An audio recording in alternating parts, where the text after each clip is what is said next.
Okay, y'all. I just went ahead and went live. I mean, it's like 1 minute. Hey, Tammy. Hey, Grandma. We'll wait a couple minutes to see if anybody pops in, but 1 minute. Yeah. Oh, yeah. Sure. I always get so nervous, Tammy. So, how's everybody?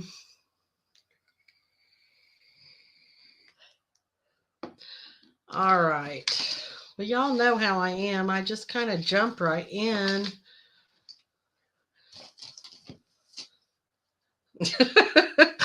I don't know how not to be, Tammy. Oh, Lord. I am on StreamYard. We are live for sure. Yes. Okay. So, hey, Top Dog. How are you? All right. So, what I've been doing is I've been going back through all kinds of stuff, way back. And I was listening to this. Oh, Tammy. um, so, what's really interesting because, hey, understandable. How are y'all? So, this is really interesting because, back when David Dotson was talking, I just was creeped out. I don't know if it was him being a mortician, although I know a mortician here locally, and he's a pastor. So, so maybe that shouldn't mean anything. Hey, Gypsy Girl, Asterisk, how are you? Um, but you remember that picture of David at the church with Summer? That just creeped me out, something awful, because Summer looked really uneasy. And that's one of the reasons I wondered if maybe he was doing some of the filming, or was it Tim Mullen, or, whatever. But I went back to Unmasked, their interview with him. And this was way, way back, early. Okay. Yeah, she was. She was like literally just leaning into Robin, like just for protection, or to feel safe or whatever. So, that always like struck me just kind of odd, for being an outgoing little girl like she is. So, um, okay, so I went back to Unmasked and I listened to that interview with David Dotson. Okay, now keep in mind that everything he's telling us is not coming from law enforcement, it's actually coming from Dawn and Candace. All of it, the whole thing, everything he's got to say is coming directly from Dawn and Candace. But going back and listening to this again was, you'll see what I mean, okay? Let me do this first. Put up fair use, just so that I don't think she would mind, and I'm giving her the credit for this, of course.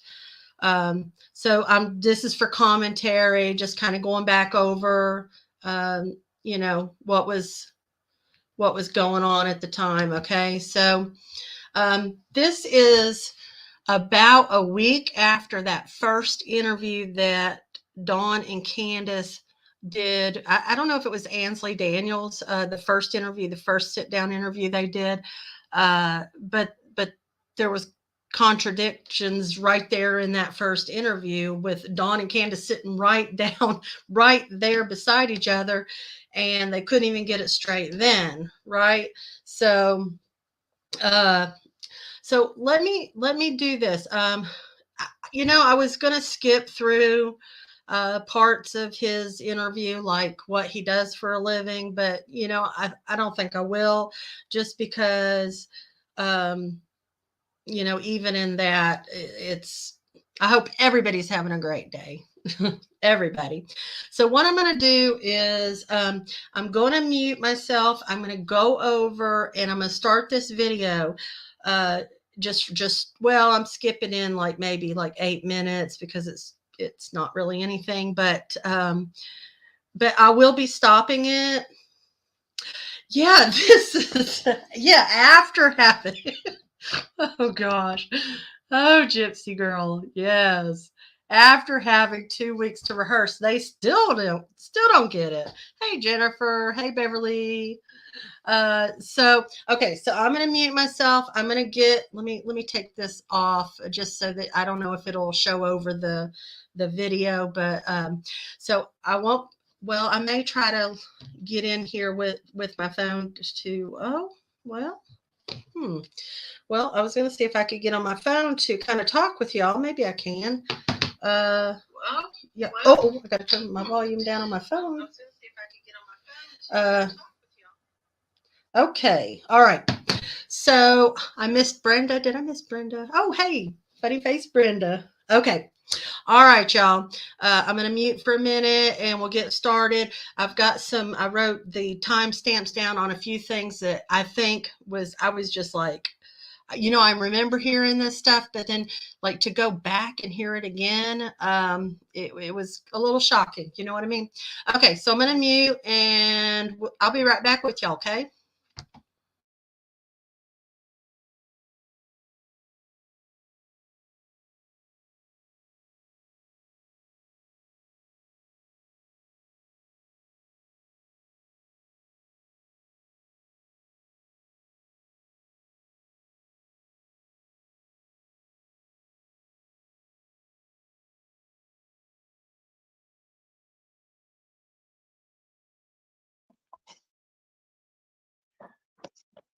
Oh, well, I guess with further ado, we will enact.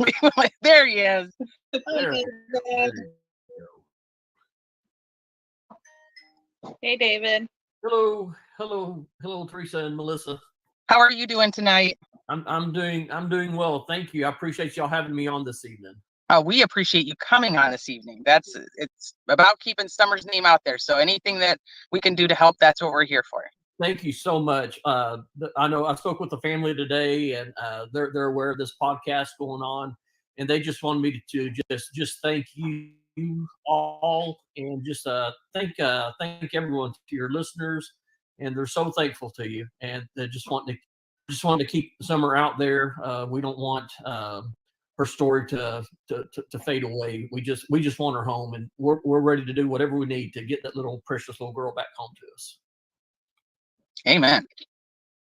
All right. So would you mind starting off with just telling us like how long you've known the family, how well you know the family, kind of your history, and then or a little bit about your where your background is? Sure. I met the family about 3 months ago through church, and so I've just known them just a few short months, and the family, they're very appear to be a very loving family. They have Summer, their daughter, and then Summer has three older brothers. So there's a total of 4 children in the family, and they live out in the little mountainous region there, just outside of Kingsport and Rogersville, and they're just good. They're just good country people. Did you meet them just like living in the same town, or did you actually meet through like church? I met them actually through church. Yes, ma'am. Okay. And, but yeah, that's how we came to know each other. Okay. And then how close were you with the family? I know that you're super close now and being very supportive and helping them out. Do you have any like fun stories, like Summer stories, like things that she would do, or fun little things that she would do that you would like to share? Summer, she is like a little ball of energy. she just she smiles all the time. She just always running around in the church, just greeting people. During our singing service, she would run up and want to join in and sing. She wasn't very vocal, she didn't speak a lot, but her smile and just her interaction and just playing, she's just a child that just loves, she loves people, she loves playing, and she's just she's a happy child. Was she like outgoing? Like she would just go up and be like, "Hi, everybody." Yes, absolutely. She would come up to you and she would wave at you, even though she may never met you before. She'd just wave at you and smile. She's so stinking cute. She's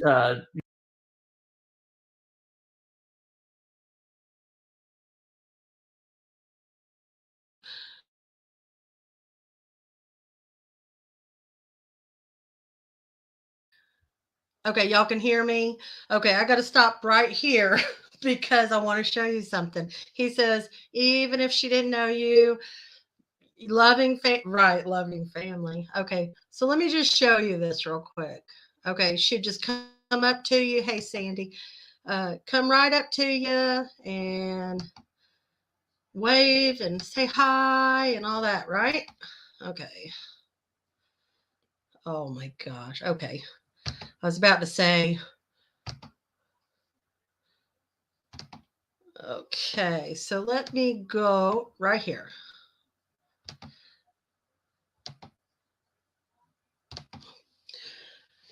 Okay, does that look like a little girl that liked everybody? She looked very uncomfortable, if you ask me. So I just wanted to point that out because he like made it a point to say that she would just come up to anybody, and that's just not true. So, all right. So I'm going to go ahead and I'm going to mute back out and we'll continue on. There's about 4 or 5 places I'm going to stop. For the most part, I'll let y'all just kind of like listen to it. All right, I'm going to mute. If it'll mute for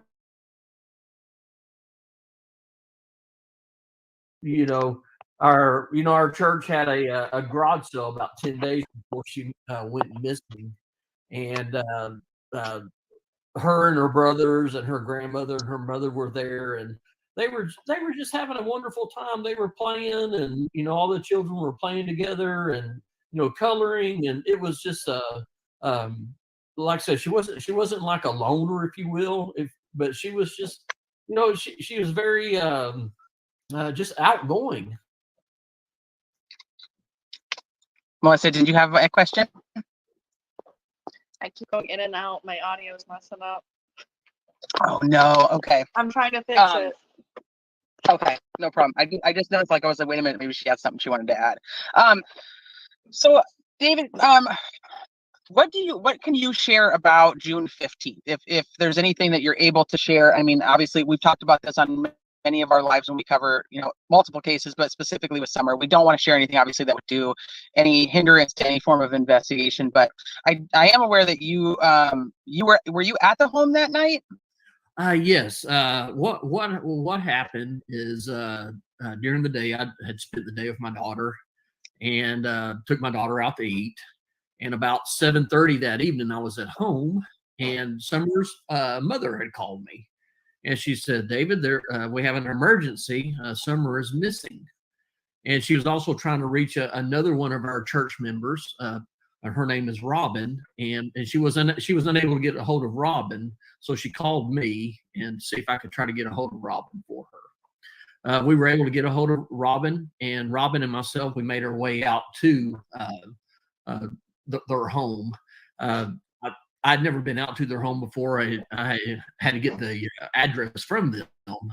But by the time we got out there, it might have been about, oh goodness, maybe 8:30 or so, and there was a high police presence. There were aircraft already in the air. They had the police dogs out. There was probably about 100 search and rescue personnel, fire department already out there when we arrived. Wow. Okay. And Robin is actually somebody that was she was like the school teacher at the church, correct? I think her Yes. and Summer were very, very close. Yes, yes. Robin and Summer they were very close. And Robin taught her Sunday or her Sabbath school class. Yeah, I think that's one of the ones that Candace referred to, that Summer would always light up when she would see her at church. Yes, yes. It was. It's Summer and Robin. Let's say they were very close, and Robin was, just I know for example, on Mother's Day, Summer made Robin a necklace and gave to her, and it's just that's the type of child Summer is. She's a loving child. She's very she likes everyone. And she always she always has a smile on her face and just very outgoing. How, Melissa, how you doing over there? I'm doing good now. It was breaking up at first. I kept going in and out. I do want to ask about the red truck that everyone keeps talking about. Yes, ma'am. Do they know who it belongs to? I keep seeing there's a guy missing. It's the neighbors. It's someone else's. Can you clarify on the red truck? What I can share with you, and this is what Summer's parents shared with me.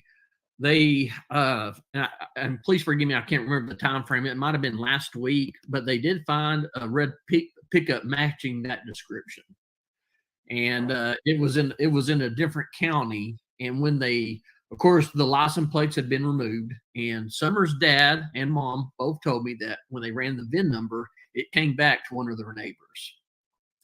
And that's the last I heard of it. And I asked Dawn.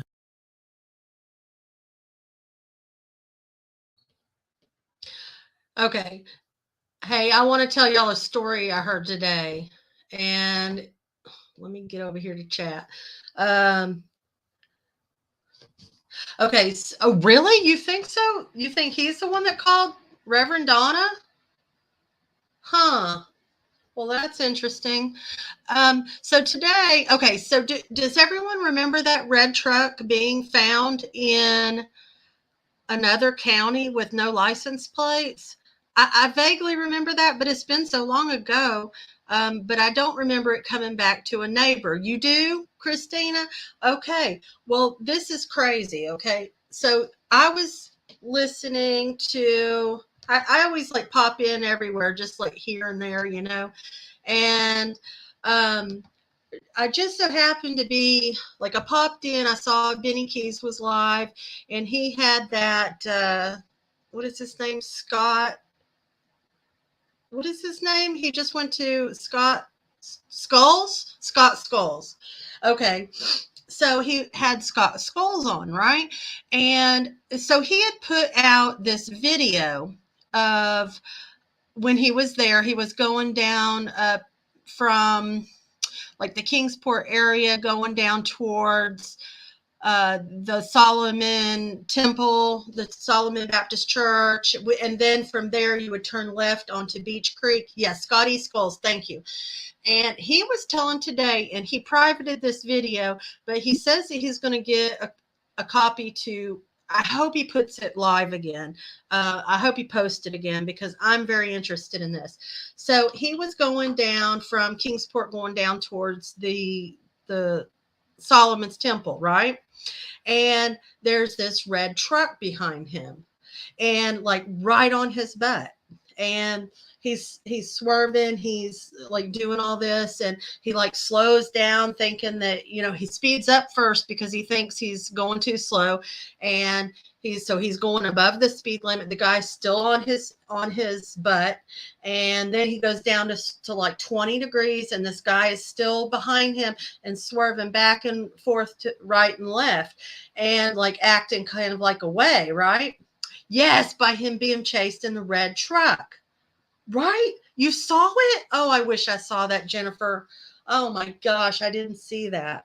I hope he posted again because he says he's got the license plate, he's got what the guy looks like, and then the guy turned off, and turned off and then got back behind him, something like that. Yes, a red Tacoma, and then he like kind of turned into Ben Hill Road and just kind of like diagonal at the road. There's plenty of room right at the beginning to do that. But there was this red Tacoma following him. And I think that is really crazy. You saw that funny face? I feel Scotty Skulls, and he privated it, I guess.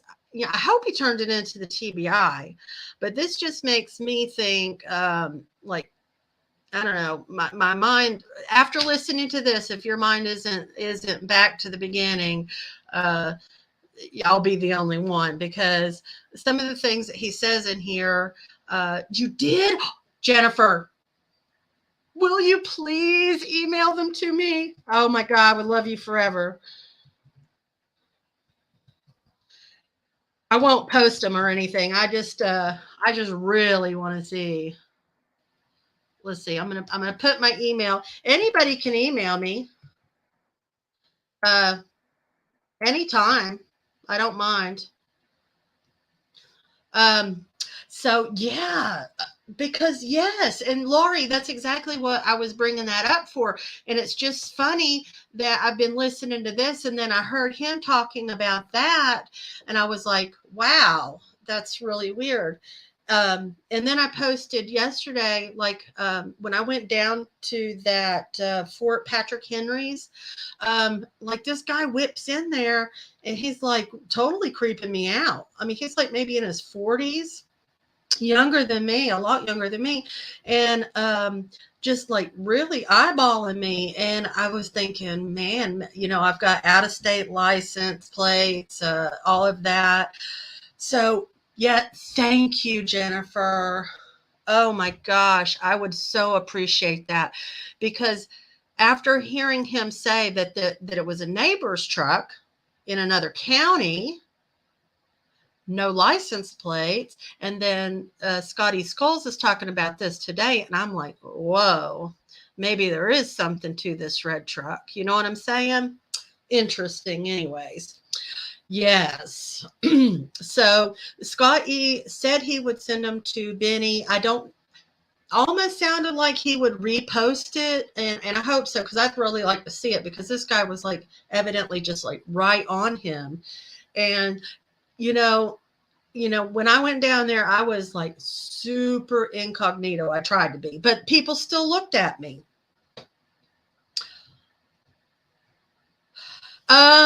I don't know if Frank has one, but he's a dangerous guy, and I've talked a lot about him, and at times I've been even a little insecure talking about him from time to time, but I will definitely do a background check. They do tell like what kind of vehicles are registered to them. So okay, awesome, Jennifer, appreciate you so much. All right, so that totally got us off of what I was talking about, but just this red truck, and then hearing that today, I thought y'all might be interested in that too, because I hadn't heard that. So that was super interesting to me. Maybe maybe some things are starting to happen,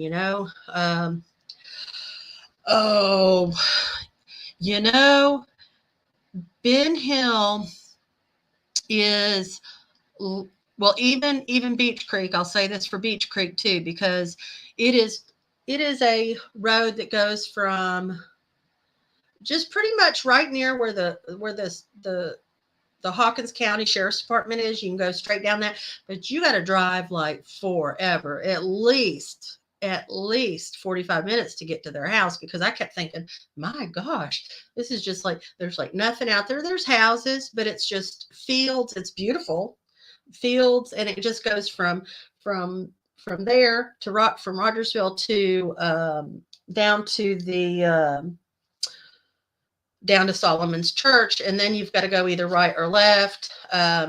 And it's just like you don't have any business being down there unless you're going to visit someone or you live there. I'm telling you, because even when I was just driving, people go in the opposite direction from me, and there's not a whole lot of traffic, but they were eyeballing me like, who are you? What are you doing on Beach Creek? And that's before I even got to Ben Hill. Now, Ben Hill was super top, super quiet. It was like you could hear a pin drop. It was like, uh, it was like almost like it felt like to me. It felt like the wind wasn't even blowing. I mean, like you could hear. It was like, I don't know how to describe it. I mean, it was really cold when I went, but it was like nobody on Ben Hill. I mean, it's like no cars. It's so narrow that, I mean, so narrow. I had my husband's smaller car, and it just felt like it took up the whole road. So it was kind of surreal to be looking at, yeah, Erie still, exactly. It was kind of surreal for me to be looking up where Summer was playing, and it was um, it was kind of I don't know, it was kind of a terrible feeling, you know. I went before Christmas. It was after Molly and all them went. I didn't even, I was like, please don't let me run into them, because I was going back behind them. I went into like the hippie house and everywhere. I went everywhere. And I went into the food, what is it? Priceless food. And I went in like everywhere and talked to people. And like they were just, people did not like them. They said they came in just like cameras blazing, and the lady at the hippie house told me, she's like, you know, you don't just come into a place like this with cameras going like that. She said, you get some questionable people in here, and you film the wrong person and you can cause yourself some trouble. I didn't go in like that. I went in real low key, and no camera, just talked to her. She talked to me freely. So I just think oh, did they did a video yesterday. um I missed something. I was going to post what I was like chatting. Let's see if I can go up a little bit.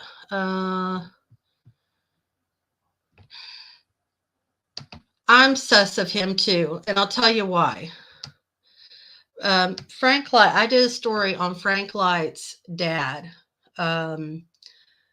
way back. It was him. There was like a whole bunch of people got busted in that area, and his dad was a kingpin. That's what they called him, because he was dealing such huge amounts of drugs. I can't even remember everything they found. It was just like, you can go back and look if you're interested.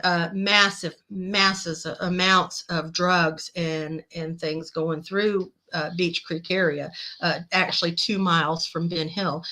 And he even, and I've shared this, y'all probably heard this, but Frank Light was excuse me, his dad, James, was actually selling drugs to a man in Tucker, Georgia. And he actually opened a clinic, an oxycodone clinic, and he was selling out of there. And he ended up getting busted. Of course, a lot of them did like 150 months, lots of them, lots of family members, a lot of people. And I shared in that video where the guy that was in Tucker, Georgia, actually got out of having to do jail time. So I don't know what that's about. But if you're dealing with that kind of money, is like $1 million, like, oh God, I can't even remember. Like go back and watch. I'd have to refresh my memory. It's been so long. But, so his dad's like in the 80s now. So like in my mind, okay, I'm just speculating. So in my mind, if he's been doing this for so many years, like who's not to say that he passed that on down to one of his kids, and now they're doing it and they're the big honcho. You know what I mean? So that's why, and he's a scary guy. I mean, he's a violent SO, RSO, and it's just so, that's what bothers me is like all those people in that area. You got Frank, you got Andy, you got Dawn and Candace, and just got Randy Hass, all them people, right? Yes, and I heard something about that meth. Yeah, I heard something about that recently. Alleged, Jody Sue and Andy were like doing something like that. I don't know, but I mean that's not for facts, so don't quote me on that. But yeah, these are really scary people, and they kind of like run in this like little pack. And thank you, Jennifer, you're the best.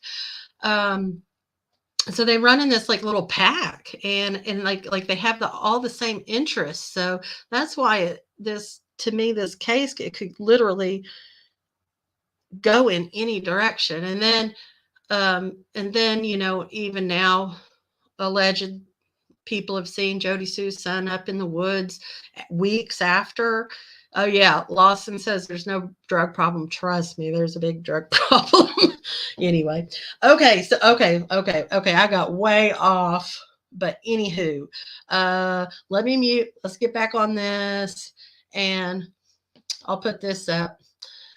I bet this is a lot of people's opinions too, but we're not saying it's true. It's just, Okay, so, all right, so, okay. Let's see, what channel was that on? Oh, mercy. I can't think of it, but shoot. Let me think on that a minute, okay? Because like my mind's going 1,000 miles a minute. Okay, let's get back to this. So he's talking about the red truck and it being a neighbor's, and then the weird thing happened to Scotty Skull. And okay, we'll go from there because he says some interesting things. Okay, I'm gonna mute out.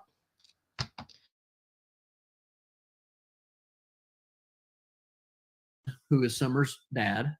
If they had heard anything else from the sheriff's department, and they had not. So I don't know if it's, I don't know where that lead or what happened to that, but I do know what Dawn and Candace told me is that the red truck was found, or a red truck was found, and the VIN number did match one of their neighbors. Now, is the neighbor still around? Did they talk to the neighbor that the red truck belonged to? Summer's father told me that the law enforcement was going to be speaking to the neighbor, and that was the last that I had heard from them concerning the red truck. Okay, so we're gonna leave that tip up then. Make sure that you guys still see a truck with the ladder bed and the white buckets in the back. You guys still make sure that that's something that you guys are keeping an eye out on, because I don't want to, in case it's not the right truck, I just want to make sure we're still looking until we hear otherwise. Yeah, right. And yeah, please continue to look. Like I said, there are so many tips that come in, and there's so many things that are being said. And of course, the Tennessee Bureau of Investigation, FBI, the Sheriff's Department, they're looking into all of those. And it's real important for, sometimes you have people that just want to get out there and, be keyboard warriors, if you will, and they want to just say, hey, let's add to the confusion. And when people start adding to the confusion because they want to be part of the story, right? It takes away diligent efforts from our local law enforcement and our federal law enforcement. So I would just ask people to please, stop the rumor mills. I guess it's human nature. People start, spreading rumors and everything, which does not help the case. It does not help us to find Summer. And our main focus is getting Summer back home. Right. When you have been to their house, there was, speaking of rumors, I just want to see if you can clarify this one, because obviously we've never been there. One of the things was that there's many dogs, like 20 plus dogs around the property. So is there 20 plus dogs around the property? There are several dogs on the property. If I had to guess, I have probably seen myself, I probably have seen maybe 5 or 6 dogs. Okay. I've never seen like a herd of dogs, if you will. I've never seen 20 dogs. Right, that would be like a herd of dogs. Absolutely. Exactly. And, did they bark at you when you went on the property? Well, when we arrived there was so much going on already. There was a huge police presence already up at the house.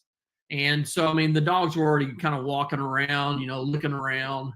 And but as far as I can't remember I don't remember them coming up and like barking at me or anything, because I mean they had never seen me there before. And I was did they come up and start growling at me or anything like that? No, they didn't. And as far as like just barking at me, they didn't even like run up and start barking. Like I said, there were so many people already on the property by the time I got there that evening. Okay. And any other time that you've been there when there wasn't that amount of police presence that's ever, like, you've ever noticed? Well, yeah. I mean, they have we've taken the family food and everything, and we've gone to visit with them. And they'll as we're pulling up the drive, a couple of dogs will run up there, just kind of start barking and everything. There's been times like this. So yeah, that they barked at that time, but it wasn't like they were going nuts or anything like that. Okay. Thank you for clarifying that for us. So they would bark if someone did pull up or walk up on the property. I would think they would, because I mean they barked at my car when of course they know me now, but they barked at my car, and when I would get out they would stop. But yeah, absolutely. I think that if there was just someone coming up the drive, I would think they would bark. And that's just my opinion. Okay. And do all the dogs belong to Candace and Don? I do believe so. I do believe so.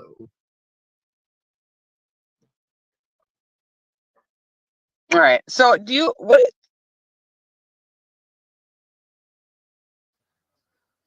Okay, just real quick, because he's fixing to get into some information that's I think interesting. Okay. In just a few minutes, he does talk about the scent stopping on the driveway at the end of the driveway. And when you're listening to that, just this is what was going through my mind when I was listening to that. Okay, so I was thinking of, as you were just saying, that Jody Sue said she washed her feet in the creek, and then the dog stopped at her feet. Okay, and that's what she said. Those are her words. That's not me or you or anyone else saying it. That's what she said.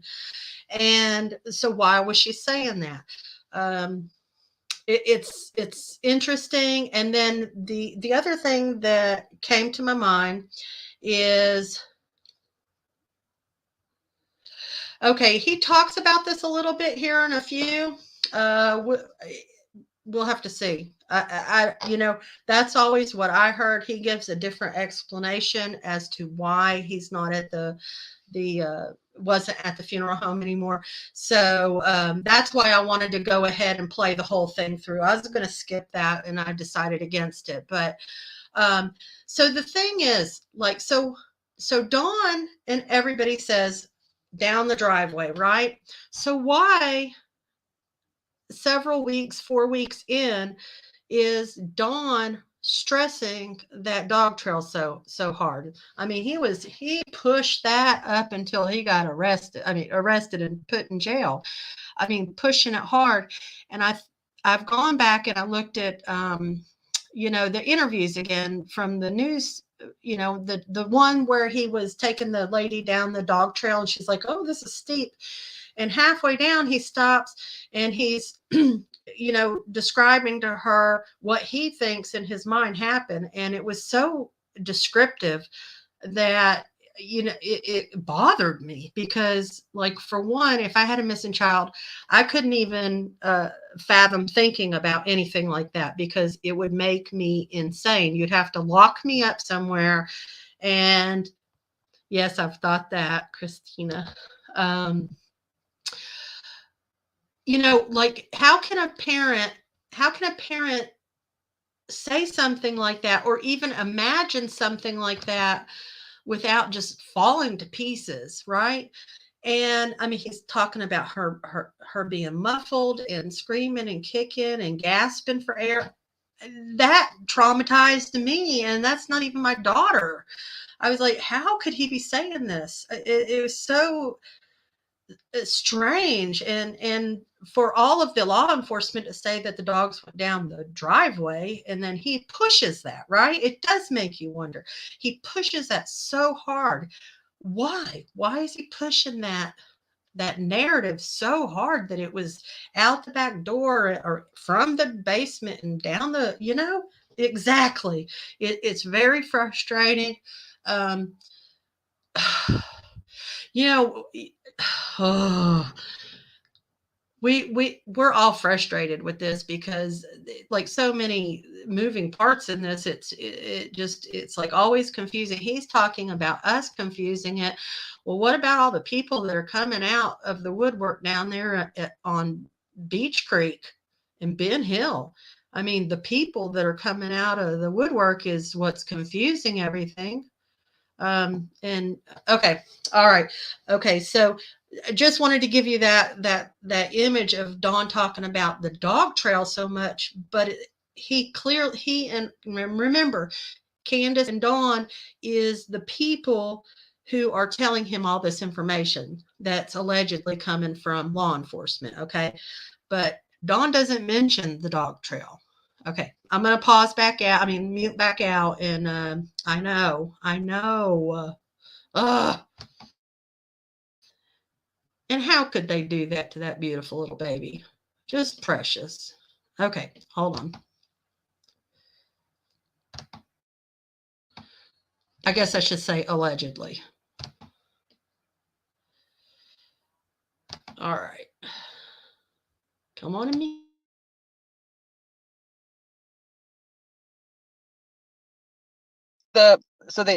Don had mentioned in one of his interviews something about a yellow car. Do you know anything about the yellow car? I do. I have not heard anything about a yellow car. I'm sorry. No, it's okay. No worries. Yeah, that's why it was one of the things, because I had not heard a yellow car before he mentioned it. So that's why I thought we could ask you, since absolutely. Yeah, I have never, I haven't heard any reports of a yellow car. I haven't. I've been watching the news regular too, and I haven't heard any reports on our local news stations either.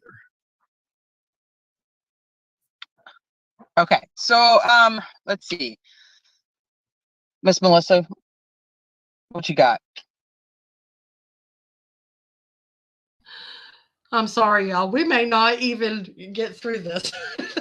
So, okay, I got to bring this up too because, he was pushing the yellow car for a while. He even said that the police saw a yellow car flying down the road and they didn't stop him.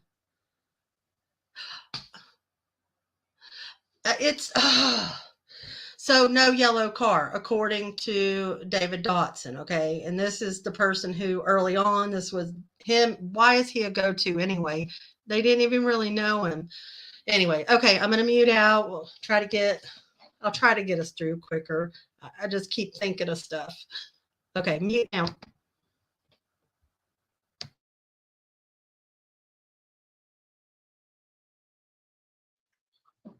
Oh.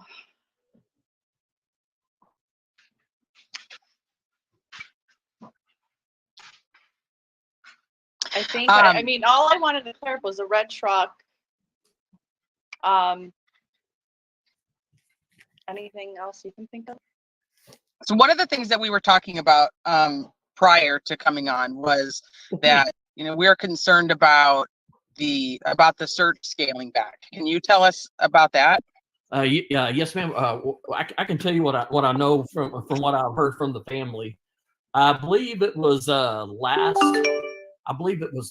week that maybe last Monday they scaled down their search. They had searched over 5,000 square acres, and there have been, like, you know, hundreds of search and rescue folks out there. They've been using drones, helicopters.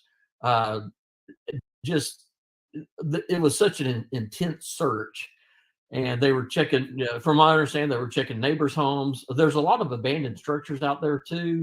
There's a lot of the undergrowth is so thick, and it was very treacherous for our search and rescue folks.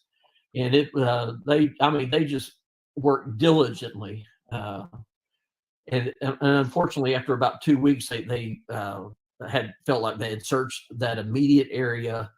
And my understanding from the family is that, you know, now they were expanding that search, but it was kind of, you know, being cut down in the local area. Do you and the family at this point, or you or the family, I should say, do you guys believe that Summer could have wandered off at all now that you know how much of that terrain has been searched with the dogs? I just Summer's dad told me that two of the dogs, and like I said, I did not hear this from the police. This is what Summer's dad, Don, told me. He said two of the dogs picked up her scent on the driveway, and then when they got at the bottom of the driveway to where their road is, the scent stopped. Is what he told me. I really don't know. We're just baffled. We're just baffled. And I could tell you what, you know, Summer's mom told me, and what her father told me about, you know, the night that she disappeared. And it just it's baffling. It just seems so unreal. When you arrived there, what were you told had happened? Well, I'd spoken with Candace, and I believe Dawn was already there too. And where the main house is, Candace's mother also lives on the property in a trailer. It's kind of like a camper trailer that you pull, I believe. And that camper trailer is probably about, I don't know, maybe 30, 40 foot from the main house. It's separated by a driveway. And Candace said that her and Summer and their mom, they were out there planting flowers. They had been swimming earlier that day, and they got home and they were planting flowers. And Summer wanted to go inside her house and play. So Candace watched Summer walk from the camper into the front door. And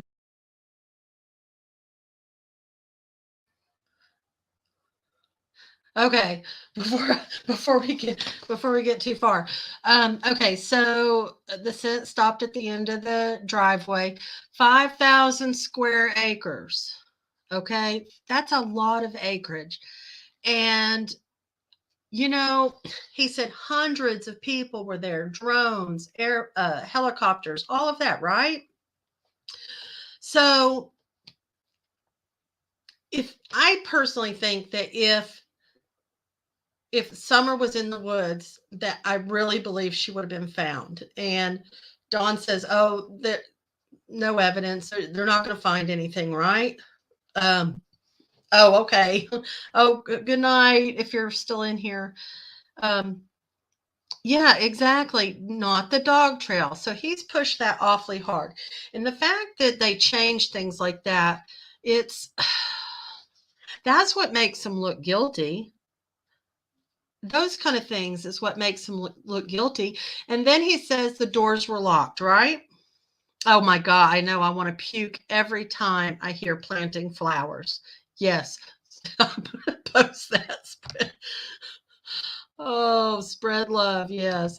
It is just, it makes me want to just, oh, I roll my eyes. It's ridiculous. They just repeat the same thing over and over and over. But, he was told by the boys personally and by Candace that the door was locked downstairs. And that makes me think of Chris Madonna. No one in, no one out. Okay. So what is it? What is your theory on the refrigerator? Do share. There is just, and you know what? Okay, I was thinking about something, y'all, and how is this an active investigation and they're allowed to, okay, I understand maybe kind of remodeling the house because it was in disarray, but and I know they had dogs and they just crawled that property, but why would they be allowed to, like, I don't know, remove things? I think anytime they remove things, it makes me cringe, because what if there was something to it, you know? Yeah, Summer didn't wander. I don't think she wandered off. I think maybe she went a little further than she was supposed to sometimes, but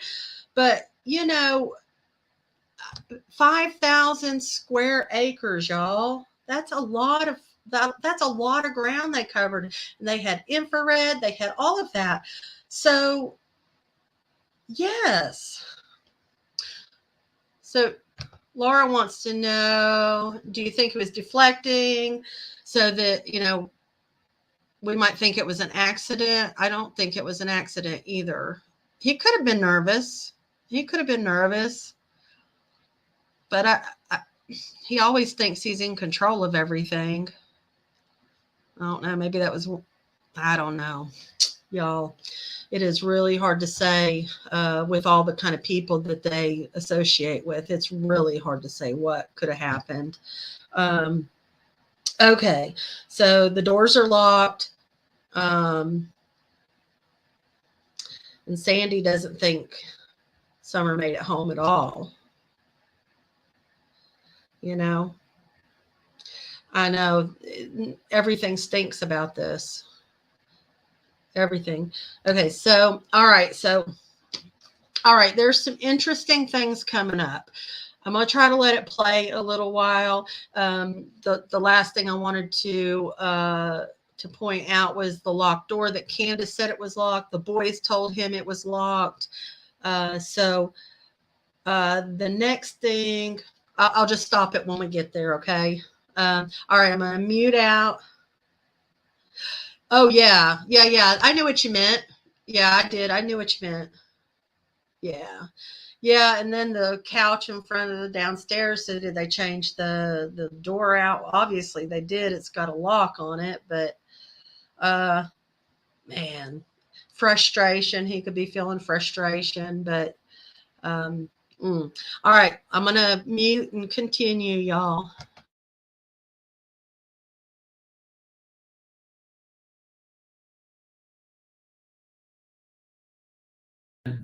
She watched them walk into the house. The brothers were in there, and I can't recall. They might have been on the internet, or they might have been watching TV. I apologize. I can't remember exactly what she said. And she said that the brothers came in, or Summer came in, and the brothers saw Summer go down into the basement to play. And then Candace said that, a few minutes later, I think so, maybe like 20 minutes later, she came in looking for Summer, and the boys told Candace that Summer was down in the basement. Candace went down there, and Summer was gone. Keeping in mind that there's the front door of the house, and down in the basement there's a door that leads to the outside. So those are the only two doors that are in and out. And as far as and that's when she notified the police. when they could not find her. Did they tell you if the basement door was open or closed or locked or? They told me it was locked, and the children even told me that it was locked. So, with that, the front door was the only way in or out. And can she reach that lock down there? Or does she know how to unlock it? That I do not know. I've not actually been in the basement myself. I don't know how it's set up down there. But as far as one of the sons did tell me that the door was locked while she was down there, and Summer's mom, she confirmed that with me, because that was one of my things. So I don't know if Summer went in there and the boys were playing, that she came back out. I just don't know. Has any of the neighbors, did they see anything? Did they hear anything? As far as to my knowledge, no. And the way that the house is, it's kind of secluded away from the road. It's actually up on like a little hill, and it's surrounded by very thick woods. So it's out here, your closest neighbor might be 50 yards to you.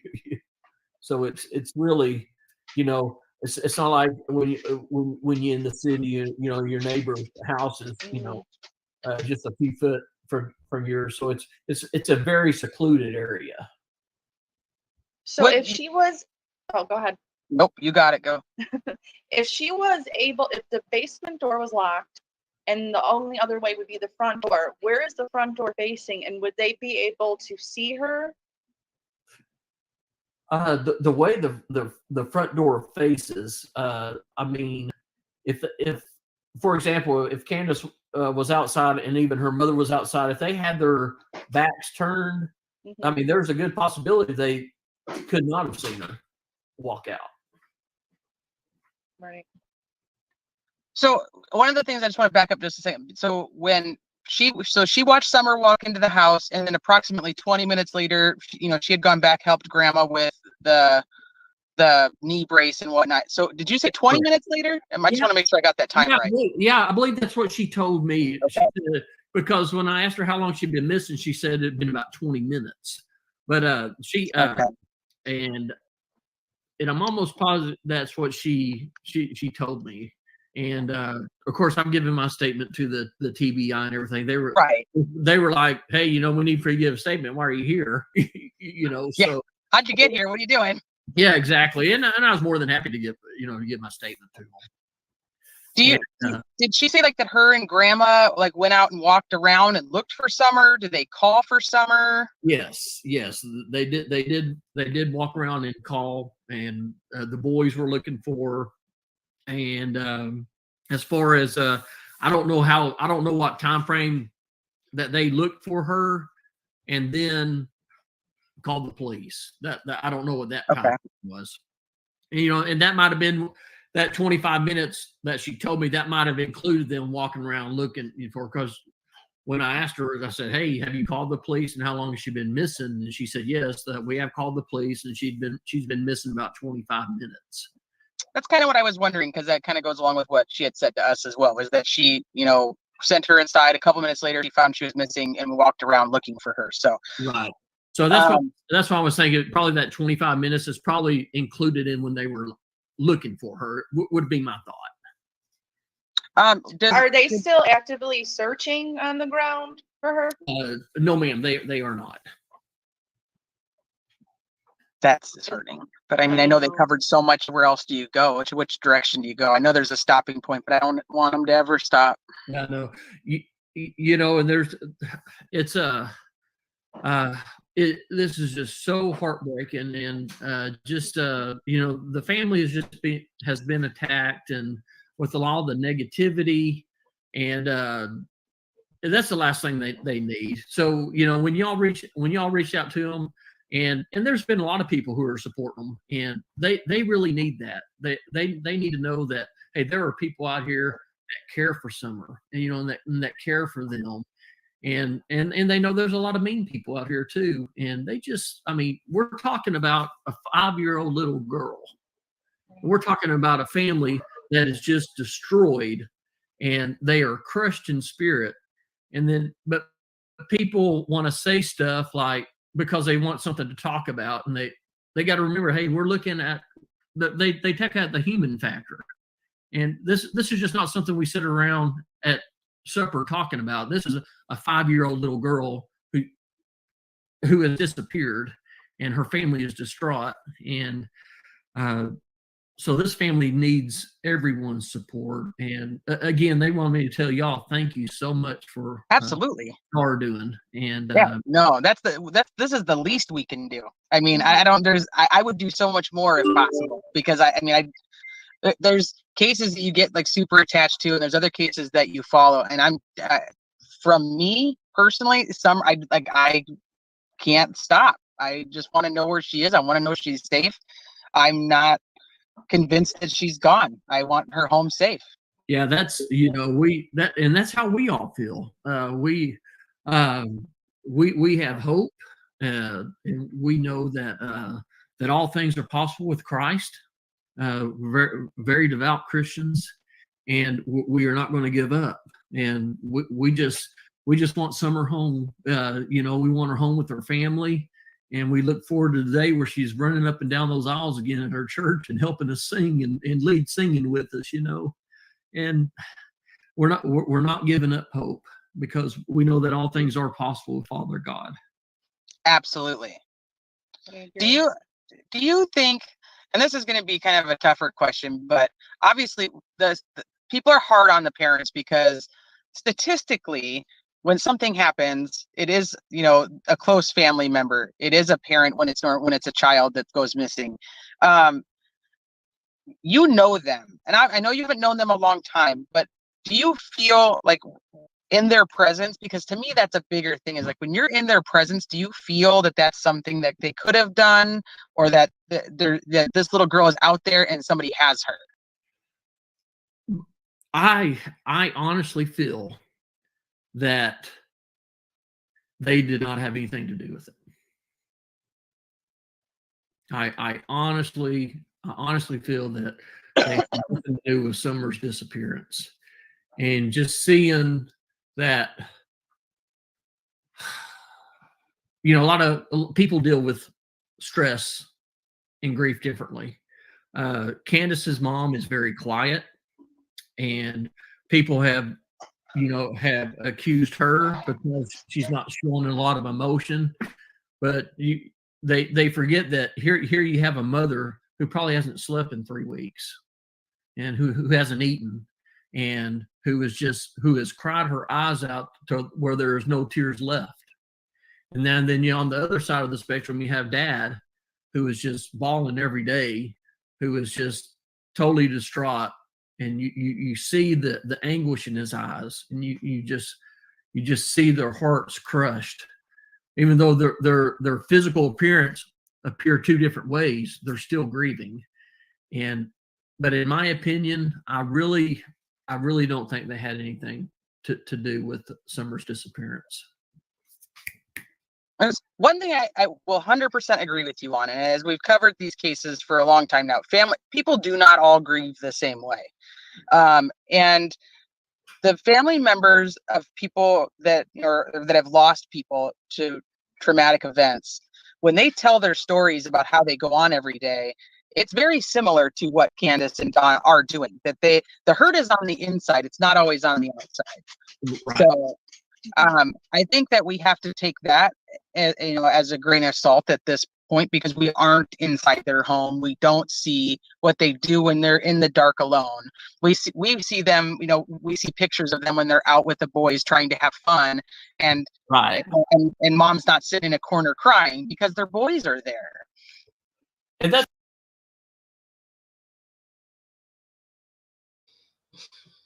okay.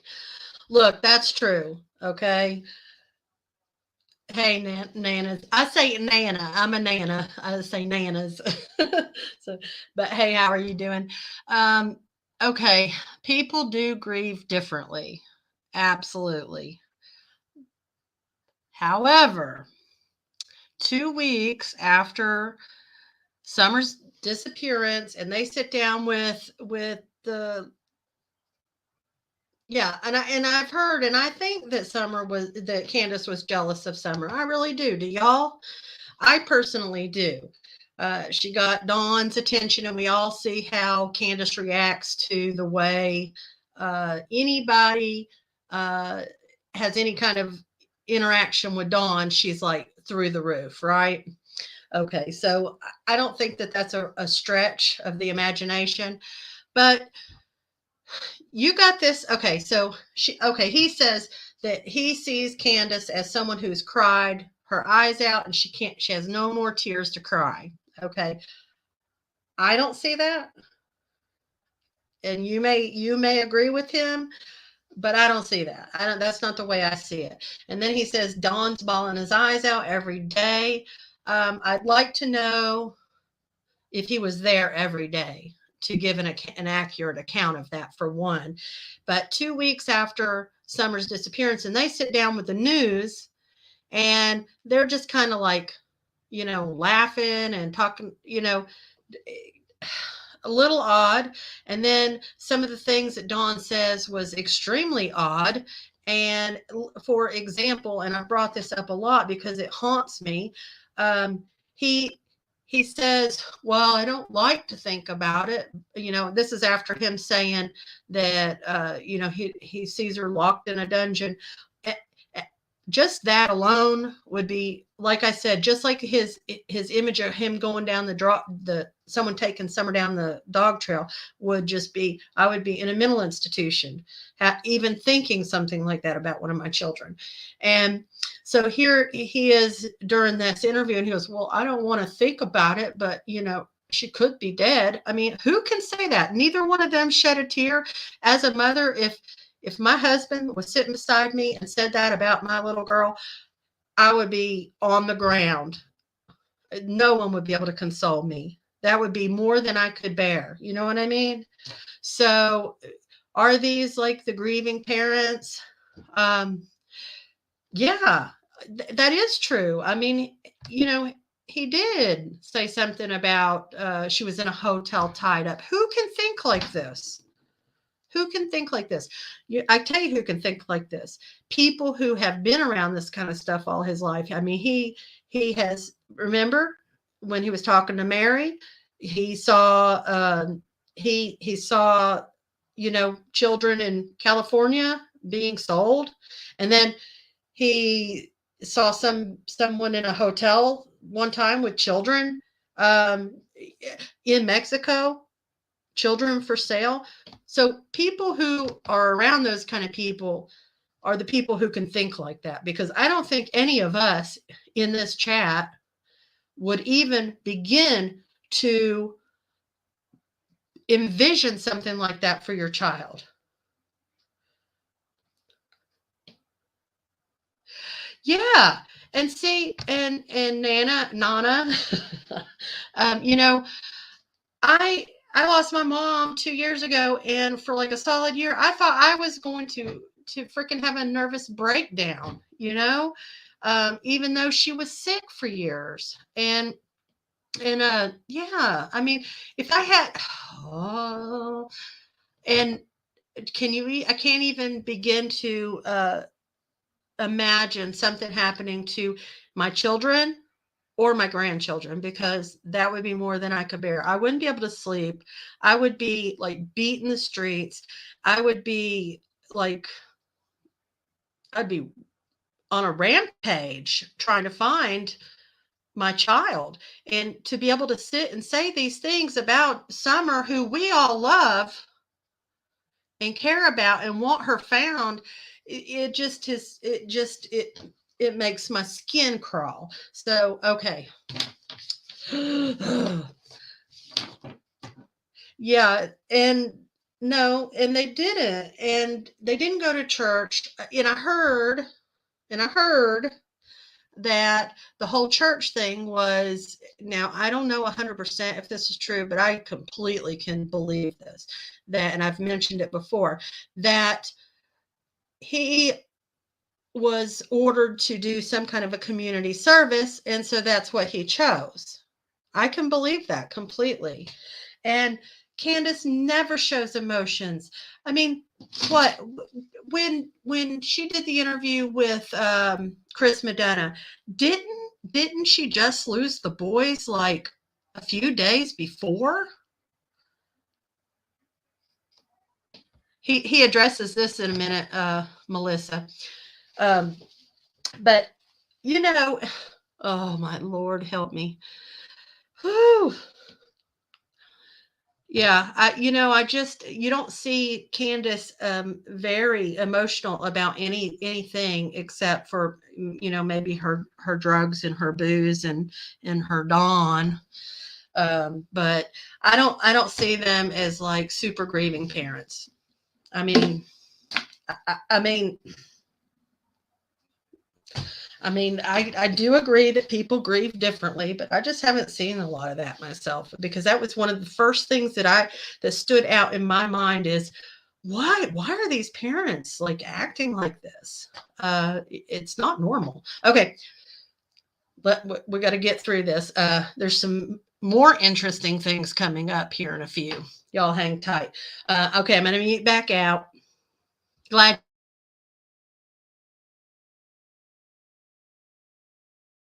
She still has other kids to take care of. She has to be strong for them. Absolutely. That's what several, folks, that's what we've been doing. We try to take the children out just to kind of try to get their mind off everything that's going on, because they're still hearing, on the radio, they're hearing, if you have any information on Summer Wells, they're hearing the little sister on the TV, and it's just constant. And and at that first week and a half, the search dogs were out there, and the FBI and TBI, they were all out there. So we got together and we were like, well, let's try to do something for them.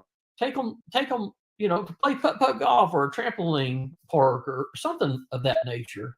I did see you take them putt-putt golfing. I thought that was pretty cool. They looked like they were having a good time. They did it. They had never played putt-putt before. It was their first time. And then people would start, I'm 52 years old. Hey, if you want to pick on me and say, hey, why are you trying to take them out to play putt-putt golf? Well, I'm trying to take them out to because I care for them, and but you don't say bad stuff to the boys. I mean, they are children. You right. Say what you want to me, I'm fine, but don't attack the children about it. How are? Okay, real quick. The boys break my heart too, Grandma. These poor boys, what they have been raised up in as well. I mean, all of them, right? It's sad. But he said something to me that, I mean, not to me, but to us. He says, attack me, sure, but don't attack the boys. I've never heard one time the boys being attacked for going out and playing putt-putt golf. The only thing that I ever thought about that was that they barely know him. He's only been in the church like 3-4 weeks at the time. So they don't know who this guy is. You just lost your daughter. Your daughter just disappeared off the hill, and you're going to let your 3 boys go with someone that you barely know? I would be overprotective at this point. I would be like, you're not going anywhere. You're not leaving my sight. You know what I'm saying? Unless I went too. I mean, okay. All right, I'm going to mute. I just had to throw that out there. I think most of us over here agree on a lot of stuff, Okay, mute now. Maybe if it lets me. What are the boys doing? We saw them today. We actually took them to the aquatic center here in Kingsport, and they love swimming, and they're doing good. They're doing good. They miss their sister. Do you think they understand like what's actually happening? Do do they, they're young. I mean, they're what, like 12, 11, 9-ish, you know, they're Yeah, not. they are young. I think, you know, with children, you know, sometimes, you know, hey, it hits them, and then like a couple of minutes later, like they're playing. So they realize, you know, you can see, especially the middle son, he is very he's kind of more reserved and everything. Of course, the younger one, you know, they all miss their sister, but it's like they'll talk about, you know, missing her and how much they, you know, they're ready for her to come home, and then they're like, you know, then they're little boys, and they want to go play, you know, and people look at that, and I'm thinking they're children, you know, Right. and I'm not a child psychologist or anything of that nature, But you're a dad. but I'm a dad, and I know how of course my children are grown now, but I know how they were when they were that age. Yeah, And mine are approximately that age, yeah. and they just want to go and have fun, and they want, you know, at that age, everything's about them too. You know what I mean? So they want it to be about them, and and by having people like you that want to help, it gives Dawn and Candace some time to process what's actually happening as an adult. Absolutely, and you know, we just want to, you know, we want to do what we can do. Obviously, we wish we could all be out there, you know, roaming the woods, trying to find summer, trying to find that food. You know, we don't all have the ability to you know, to go out and, you know, and to put things on. I think you're doing a wonderful service here, and it's people like yourselves, you know, that are using the talents God's given you. It's people like yourselves that we are going to find summer, and Keep her face up there. we are going to find her. Do you know, David, are they allowing the community to search yet? I mean, we have, I can't even tell you the amounts of people that are ready to go and like be boots on the ground and start walking that terrain themselves to see what, you know, if they can help. Are they allowing that yet? Well, at first they were not. Right. Like I said, the terrain is just, it is so thick, and it's so rocky, and it's so dangerous. I mean, you're dealing with snakes and all kind of stuff out there. And so the folks, the sheriff's department, they were saying, hey, they were discouraged in that. Obviously, they didn't want volunteers out there who had never been involved in search to maybe miss something or even damage evidence.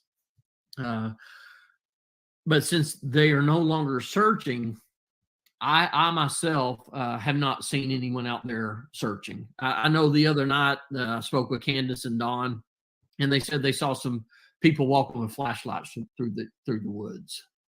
So they don't know who those people were. They just saw the flashlights, and then they saw the flashlights walking off. But as far as I know, there's not really been a community organization or an organized search party sent out at this time. Melissa, when we reach out about if we can donate, can you also ask about that and see if, you know, if they're allowing a search, you know, a community search party to go out yet? Or maybe if they have any idea of a timeline that they want to, because I'm telling you, there's so many people that are in that area that are ready to go and search right now. So have you spoke with Grandma Candace? How is she doing? I spoke with her today. You know, she is very quiet. She'll just break down, and she is verbal, and her, you know, she does speak, but you can tell that she just has that she just has that grief in her eyes, because she has a daughter who has been missing, I believe, for about 11 years now. And right. She went missing, I believe, is up in Wisconsin, and they have never found her either. So she is, and you know, that's another thing. There, a lot of bad things are being said. So it says, you know, with this going on with summer, of course, this is, you know, opening up wounds from the past too. And I can't imagine what they're going through. I can, just having your child disappear and not knowing. So she's now lost her child and her grandchild. Exactly. Yeah. And you may not be able to answer this, but I'm going to ask anyway. Sure. Is a lot there? So Grandma Candace had a hurt knee, and had gone to the emergency room on the day that Summer went missing.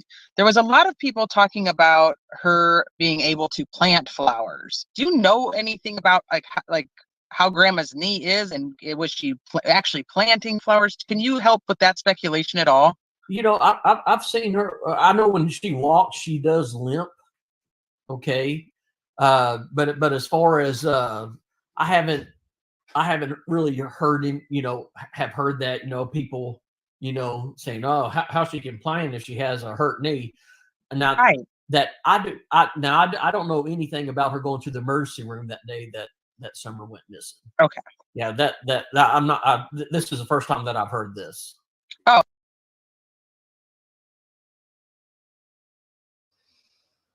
Did y'all hear that? This whole thing is kind of surrounded the trip to the hospital, right? The whole thing, the whole day. I got to go to the hospital. I got to get my knee.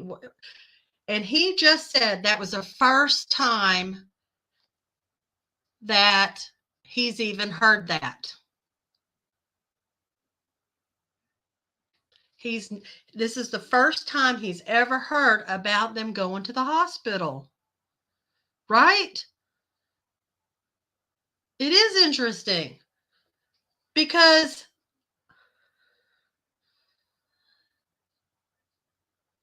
yeah, right. Yeah, and exactly. I mean, nobody's telling the same lie. It's exactly true. It's just interesting because I was like, are you serious? So Candace, Dawn, Grandma, he's been up there for 3 weeks with them, right? And they've not yet once mentioned the hospital trip. It's mind-boggling.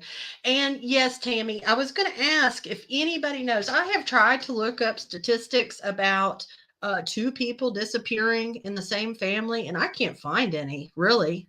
I mean, it's within 15 years of each other, less than 13 or whatever it is. It's bizarre. And just disappear off the face of the earth. Yeah, and exactly. Yeah, I'm sure they would have put the brace on her at the hospital. This just doesn't make sense. And I can't believe, do y'all want to hear that again? Him saying, well, this is the first time I've heard about that. I mean, I was blown away when I heard that. And I've listened to this way back, but that's why I'm going back and re-listening to things, because I'm catching things that, yeah. Well, Chris Madonna said that they were on camera, right? But why would they not mention this to this man who's like there every day or whatever he was doing? It is. Okay. Let's see.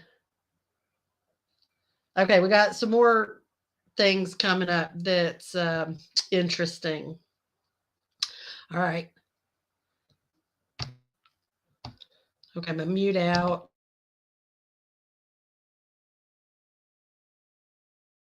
Oh, okay. Yeah, that's one of the things that Candace had said, was that she had gone to the emergency room that morning. So I mean, not that afternoon or evening. It was earlier in the day. But I just didn't know about the knee thing, because I'll be very honest. You could have a hurt knee and you could still watch somebody else planting flowers, and I would include them in it, or I would, maybe I'm standing up and planting flowers. I don't know. There's so many explanations to it that that's one of the things. Or she can sit down in a chair. Yeah, she could be in a chair, and she, it's but I know she does walk with a limp. She does. That's okay. Like I said, you probably wouldn't have been able to answer it, but I thought I'd ask anyway, just once again, because I have you here, and if you happen to have the answer, it helps us. Oh, go ahead. There's a rumor I would like to clear up as well too. I mean, everyone keeps saying it all over, of course, but that Don and Candace took a lie detector test. Now, did they both pass it? Yes, they have both passed their lie And detector. did they take it once or twice? I know that when Don took his, he told me they gave him like 3 or 4 different lie detector tests all in the same day, and Okay. he passed. Then the first time that Candace took her lie detector test, and this is what she told me. Okay, she said that she was very tired, and the investigator who was, giving the exam to her, obviously she was just, very nervous. She did tell me that there were a couple of areas that showed deception, and they talked to Candace about it, and they said, tell you what, they contributed it to her maybe being tired, and she was very stressed out because they had been interviewed for hours and hours and hours. So what they told Candace to do is to tell you what, we want you to go home for the weekend, and on Monday we want you to come back. And that's what she did. She came back on that Monday, I believe it was a Monday, and she passed with flying colors. Okay, that makes sense. Thank you for clearing that up, because that was you're welcome. Okay, I gotta say this. Okay, so Dawn takes 3 different lie detector tests and passes, right? Okay. Candace is deceptive on 2 things because she's tired. Okay. And shows deception. Okay. So then they say, go home and come back. Now, tell me if I'm right or if I'm wrong. Didn't they take like some kind of a pill to like relax them during these lie detector tests? And didn't Dawn fall asleep during one? Am I right or am I wrong? Everyone tries to yeah, okay, I will go back and listen to that. I do remember that conversation Donna had with Jason. But pass with flying colors. Well, how can you pass with flying colors if they both failed for drugs? Because when you take drugs, I mean, even like on Steve Wilkos or something like that, if they smoke pot, it's inconclusive.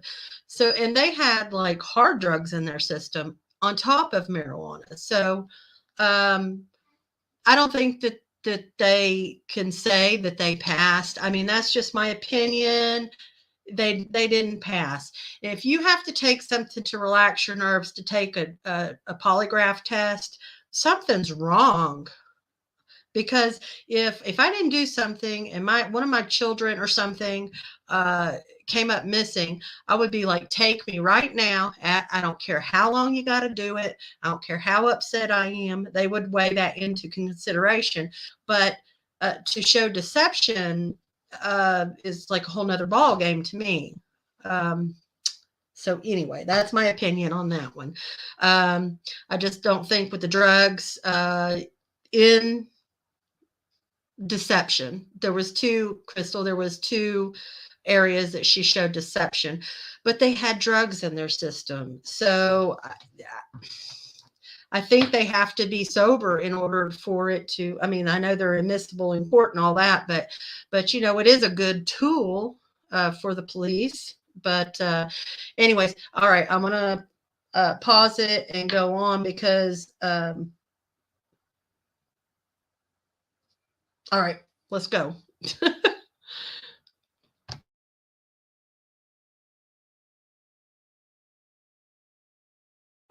And I know that some folks will say, "Oh, she showed deception." She showed some deception on two items, but I think if it was serious enough, they would not have let her go home. Did law enforcement actually tell them they passed?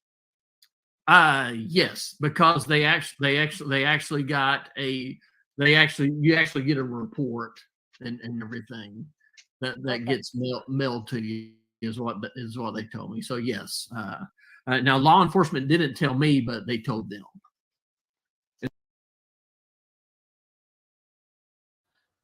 Okay, I'm sorry I'm stopping this so much. You're right, Robin's Egg. Serial killers have passed polygraph. Yes, Ted Bundy. That's what I was fixing to bring up. He did. He passed his polygraph test. But have y'all ever heard of, and I don't know this because, well, I've never had one, but okay, so do they mail them reports saying whether they passed or failed? And if they did, as much as this has been talked about, it seems to me if they had a piece of paper that says I passed my polygraph test, why wouldn't he have shown that to Cher or Benny or any of the people who they've been kind of close to?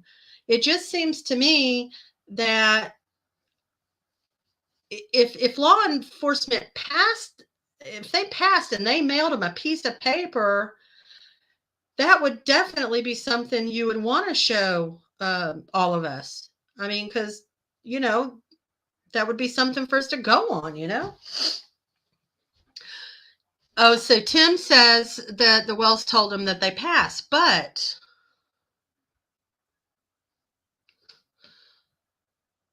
look into the women who talked about Dawn working at a house 5 minutes away from Ben. Oh, wait a minute.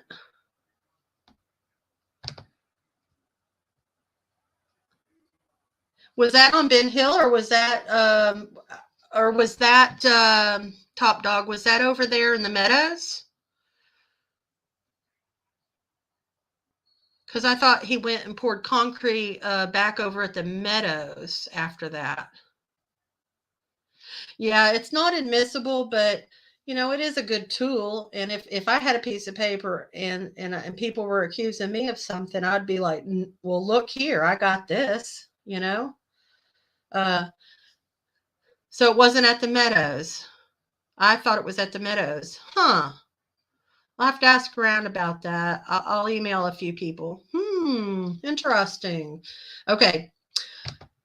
There is, let's see, when does it come up? There's something really interesting coming up. Okay, I'm going to pause my voice, mute myself out, and we will go.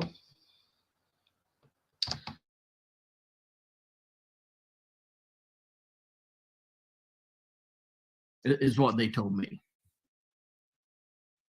Like I said, I appreciate you helping clear that one up because I think that was a big one too. Oh, yes. Do you happen to know, we have a lot of people that are in chat right now that are from that area, and they want to know if there's a place they can go pick up flyers that they can, have to hand out, or is there any? We are working on that as we speak.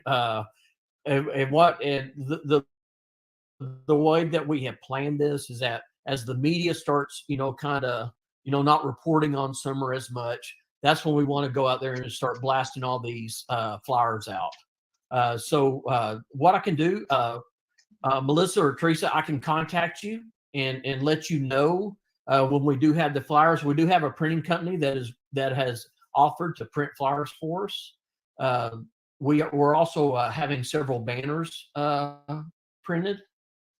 Like 4x8 banners, and we're working on that right now to put up around the area. But what I'll do is once I have a solid, a day and kind of a solid time frame for you, I'll be more than happy to contact y'all. That way you can get to your viewers. That would be great. Yeah, because we have, like I said, once again, people out there, they want to go pass out flyers. So is there like a strategy, like a person who came up with the idea that flyers should wait until media dies down? I've never heard that one before, so that's actually just for my own information. Yeah, we had spoke with the family and everything about talking about when would be the best time to send out the flyers, and And then we were thinking that, once we get them made, it's probably going to take a few days. So hopefully we're hoping that to have those up and running here in the next few days. Okay. And I wish I could give you a time frame. It's not like we were saying, "Hey, we're going to wait, a month or so." It wasn't like that. But No, I just didn't know if there was like a strategy type person that comes in and like says, "Hey, this is kind of the best way to go about things," because I'd never heard that one before, so it's just new to me. Yeah, it was just just us having just an open mind discussion, because it was it's very high on the media out here right now, and we were just trying to figure out when would be the best time, and that's why we've gone ahead and are getting the flyers, we're getting the banners made, because hopefully, like I said, in the next few days we'll be ready to start passing those out. But I'll definitely get back with you. That way you can let viewers know an exact time frame. Perfect. Thank you very much. Oh, you're welcome. Let me think if there's anything else. I know we've kept you a long time. We said we'd keep you only about 45 minutes. So I know that we cannot thank you enough for coming on and just helping spread awareness. You are so welcome. You're so welcome. And like I said, we want to keep Summer Story out there. We don't want Summer Story to fade off the radar, if you will. We just want to keep her out there and just keep her fresh on people's minds. Mm-hmm. And in any way we can do that, we're wanting to do it. Perfect. I'm gonna try to take a few questions from the chat for you, or from. Oh my gosh, I got all tongue tied all of a sudden. It's okay. I'm gonna take a few questions from the chat for you. All right. Let's see. A couple people are wanting to know, in your opinion, what can they do to help? At this time, believe it or not, we're asking for prayer, obviously, and remember this family in prayer. Remember this family in your thoughts. There have been several people asking what the family needs at this time. The family is their food needs are good. They've got clothing needs. Really, what they're really needing right now, and I spoke to Dawn the other day, is firewood. Okay. They usually this is the time of year that Dawn starts collecting firewood, because to help heat their home during the winter. And they're having, with everything going on, it's really hard for them to get out and try to to find that firewood. But that's really what their immediate need is. And I tell people that, and they look at me with kind of a cross eye, and I said, that's what the family told us, is because they're preparing for the winter. Okay. Let's see. A couple people are curious about your profession. Sure. Yeah. What would they like to know? They're asking, and I'm not actually aware. Let me see. I'm gonna go back to the question. They want to know, are you a mortician? I am a mortician, but I have been out of work since July of last year. I had some health problems. And okay. I'm just now hoping to be back in the workforce here in a couple of weeks. But I actually had to take a break because of my health. Are you doing okay now? I am. I have Crohn's disease, sometimes it flares up pretty bad. Yep. And so I'm ready to get back in the workforce. But yes, I am a mortician, and a lot of people have accused me of stuff, and I'm just like, well, you could, instead of saying it on social media, why don't you call me and I'll be glad to talk to you. And but yes, I am. That is my profession. I was a paramedic for about 23 years, and then I became a mortician. Kind of opposite of the fence. You were what? You were what for 23 years? I'm sorry, I missed that. I was a paramedic for 23 years. You were a paramedic? Yes, ma'am. Wow. Thank you for being a first responder. Oh, you're welcome. Thank you. Let me see. Somebody wanted to know if you happen to know if the basement door locks from both sides, inside and outside. That I do not know. Okay. I'm just trying to look for some questions. Just entered was Do you happen to know, or when you got to the house on the 15th, were you told if Grandma Candace had gone swimming to the swimming hole that day, or had gone out and run errands that day with Candace and Summer? I do not recall about what happened to Grandma, or where she was during that time. I know Candace was showing the officers and myself videos that they had of the boys and Summer swimming. I know they had gone swimming earlier that day. But as far as the grandmother, that I do not. I don't know any information on that. Okay, no worries. Have you met Rose Meyer? Rose Meyer. She's from what I understand, and I don't know much about.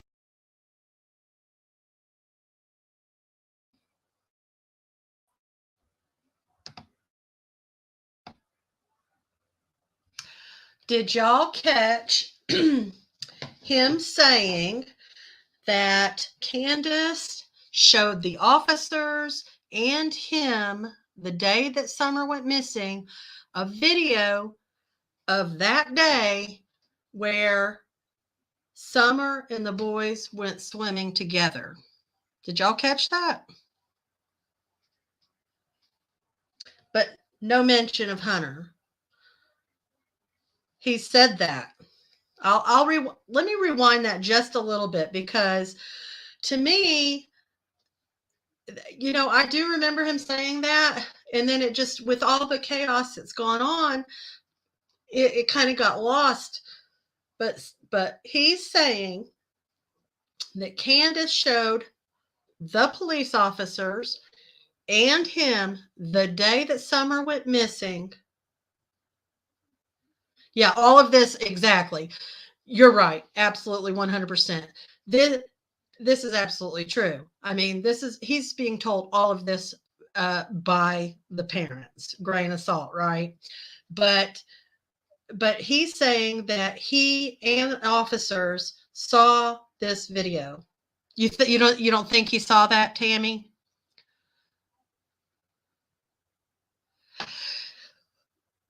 Yeah. And did anybody hear Benny Keys say something about I don't remember if it was like the 11th or something like that. Yes, that's what he's saying. The boys went swimming that day. And that's what she showed the police and him that day. And it was time stamped that day. So I don't know. Okay, so what I was going to say is Benny Keys said, he said it was the 11th. They kind of did like a dry run of this day. That's according to him. I didn't say it. That was him. I'm not even sure which video it would have been on, but it's interesting. Yeah, I agree with you. Yeah, and see, what's weird about this guy is, okay, so he's a Baptist before he comes to the church, and he was, yeah, that's what he was told. Okay. Who was he told by? Do you know?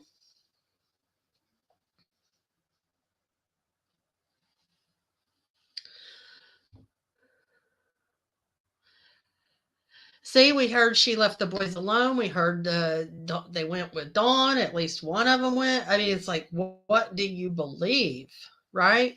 So here's this guy. He's a Baptist, right? I heard he was a preacher, but I don't know if that's true. So he's a Baptist. And let me tell you something. Between a Baptist and a Seventh-day Adventist, it's night and day.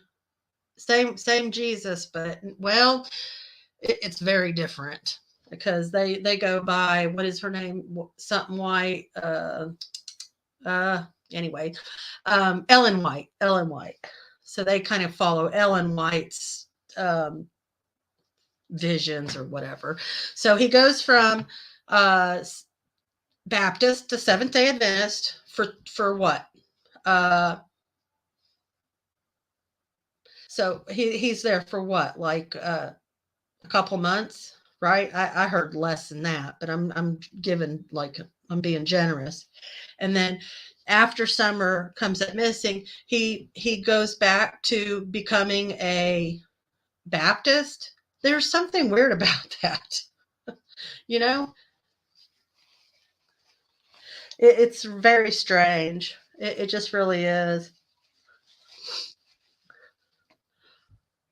Judy Sue said she saw a red truck with a ladder rack coming up. Huh. That's interesting. Could have had a ladder rack or something on it. Interesting. I don't know. It's just like, which way do you go? I'll play that, I'll back it up just a little bit, and he's almost done. That swimming hole thing caught me off guard when I heard that again, and so yeah, he joined the church. He didn't just attend it. He joined the church. Yeah, no, you have to be accepted by the church to join. You go before the church, and they have like this little whatever ceremony kind of thing. Okay, I'm gonna jot that down just so I can get that 8.31 mark. Let's chat. Okay, local. Okay. Oh, okay. Will do. I'll check that out as soon as I get off here. So I'm interested in all this, just because there's got to be somebody's got to know something. Somebody's got to help us find this little baby, Yeah, I saw that too, Jenna Sweet Tea.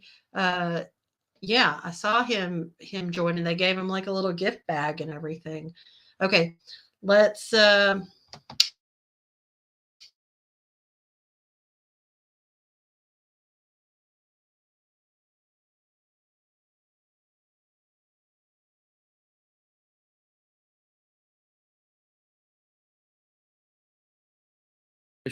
and a lot of people have accused me of stuff, and I'm just like, well, you could, instead of saying it on social media, why don't you call me and I'll be glad to talk to you.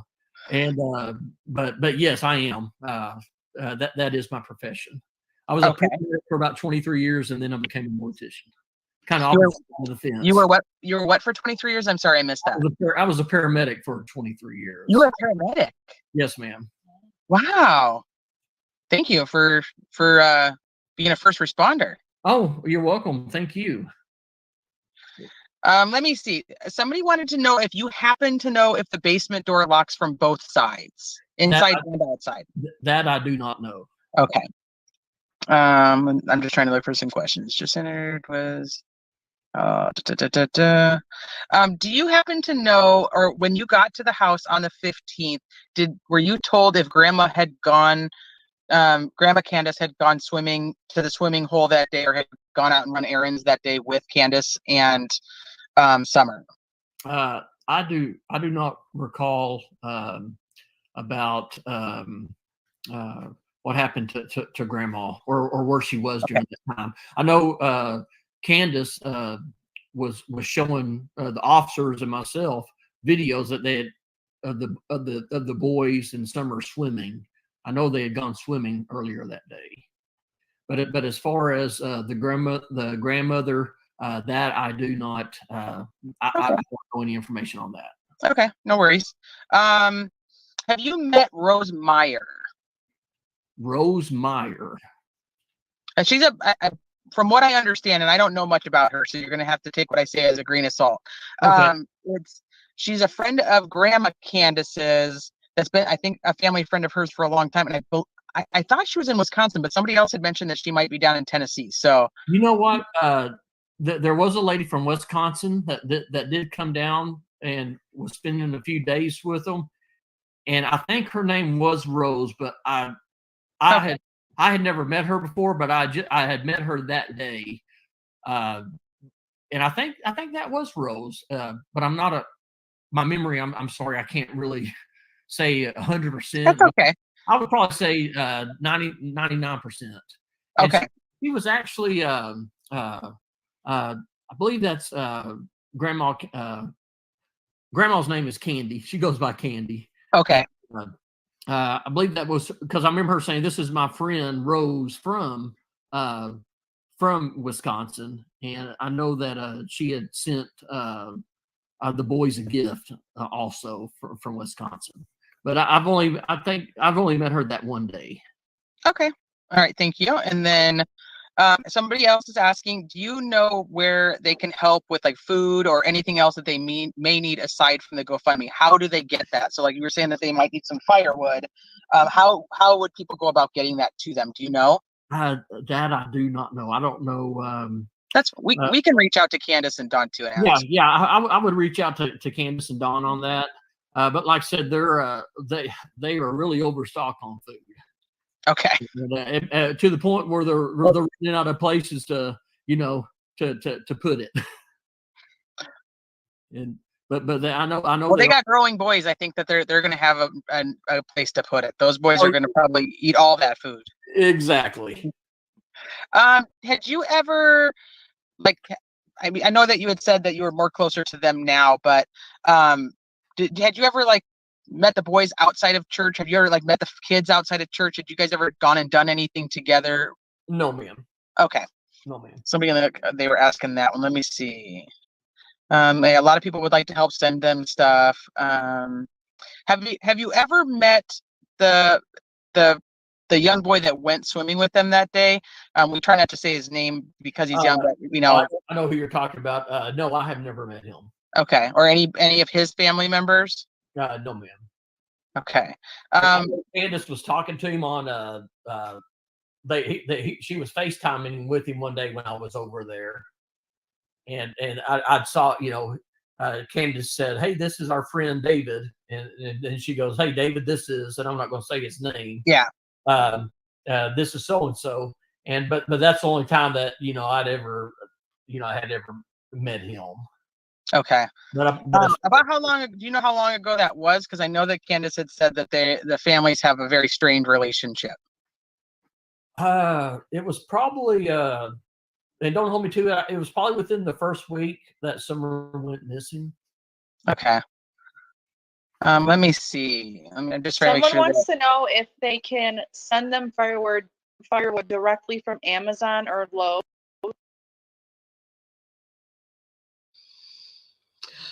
I want to address that because that's right. That's exactly what I thought when he was saying that Candace and H were FaceTiming each other. They have lost all rights to their boys, and they have also, if Summer is found, lost rights to her too, from my understanding. Yeah, that's true. I mean, he can say he can say he never met him, but apparently Candace was FaceTiming with him after a week after. So just so weird. This whole thing just is so alarming. Okay, I think there's only like one or two more points, and then I'll get off of him. Okay. All right, I'm gonna mute myself back out. Oh, okay.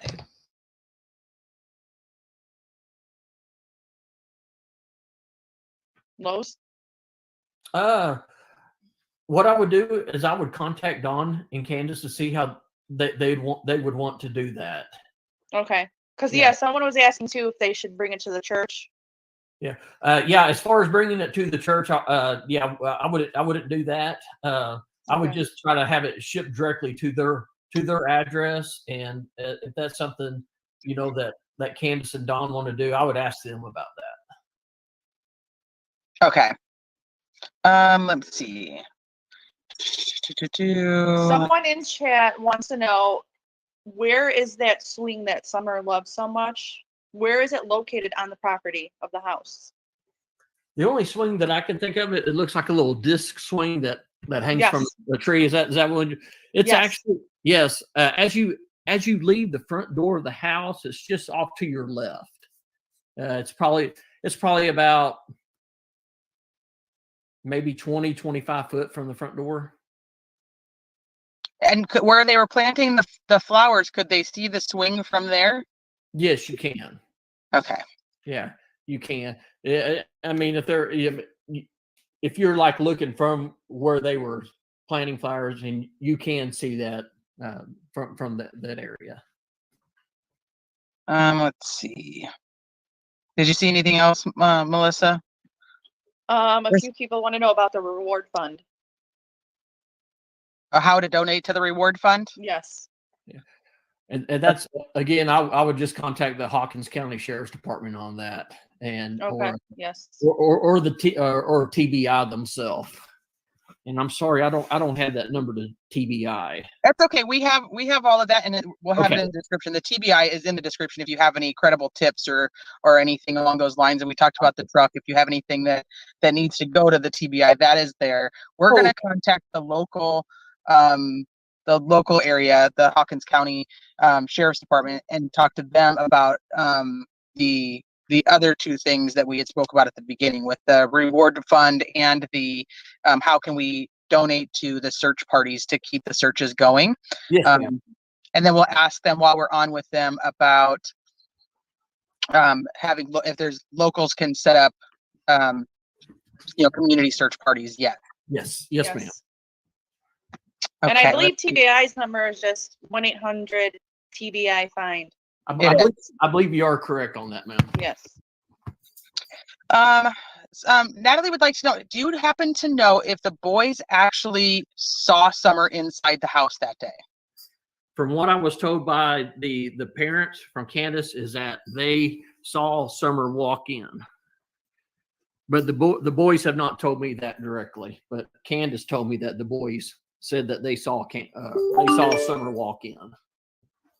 Okay. Okay, let's see.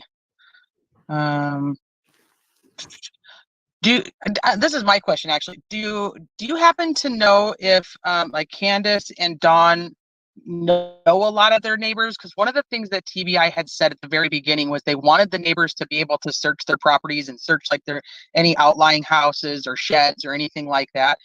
Do they have a relationship with the neighbors where they know that's been done? Some of these people own 10, 20 acres of land. Right.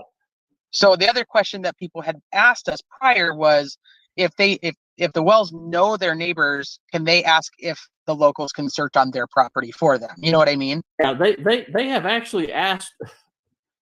They have actually asked people in the area to search their homes, to search their area. They did, and it's mowing season, so they've told people to be extra careful when they're mowing of the high grass. And just to be really kind of walk the area before they mow. But yes, the sheriff's department actually, and the TBI, when they made they gave a report, they asked people to be sure to search their properties. Okay. Autumn is asking, you happened to mention a video that you had seen of Candace showing the Summer and the boys were swimming. Yes. Do you know, was that all of her boys, or was that the young boy we were talking about? The video I saw was of Summer and her three brothers, but not the other young man. Was it from that day or from a totally separate time that you'd seen that video? That's that video that she showed me was the day she showed me that day that Summer went missing. Okay. Did she say it was taken that day, or it was taken a different day? Yes, ma'am. It was taken that day because they had gone out there swimming. Okay. Someone in chat had asked, because there's a rumor going around that Grandma Candace had left town. Is she still at the house with Candace and Don and the boys? Yes, she is still at the house. I saw her today. Perfect. Okay.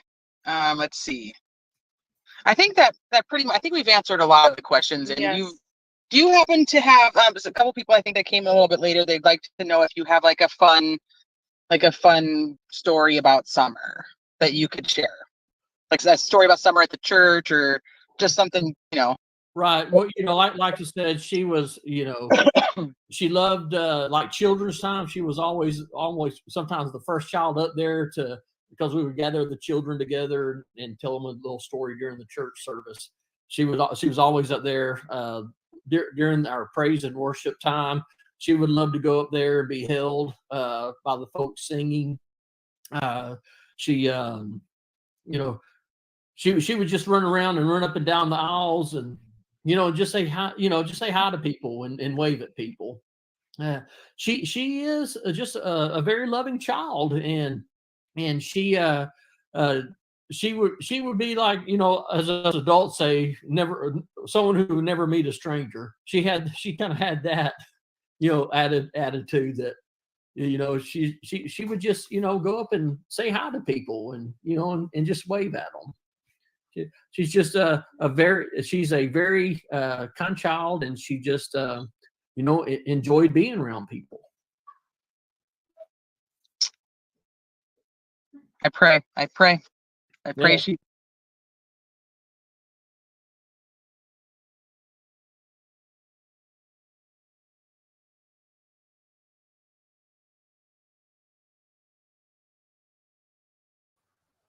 Okay.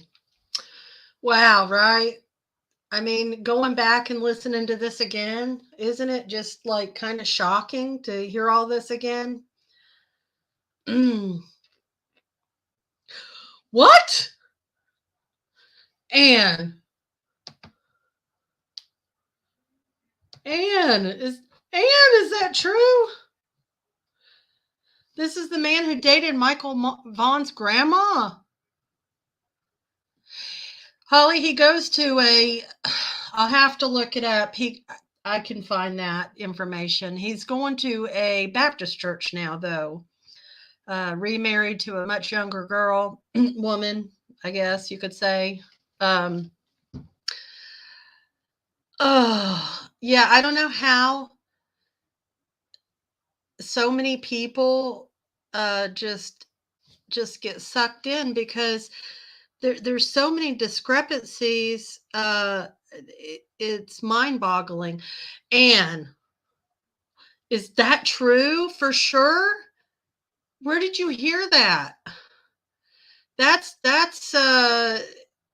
I'm gonna drop a link. Anybody wants to come up? Holy tamale is what I gotta say about that. If that's the case, I'll say this before I bring anybody up if they want to.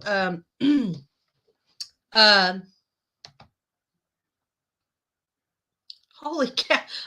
My mind is blown by that comment. Now, like I've been like doing this thing on trafficking and everything, and I talked to like the National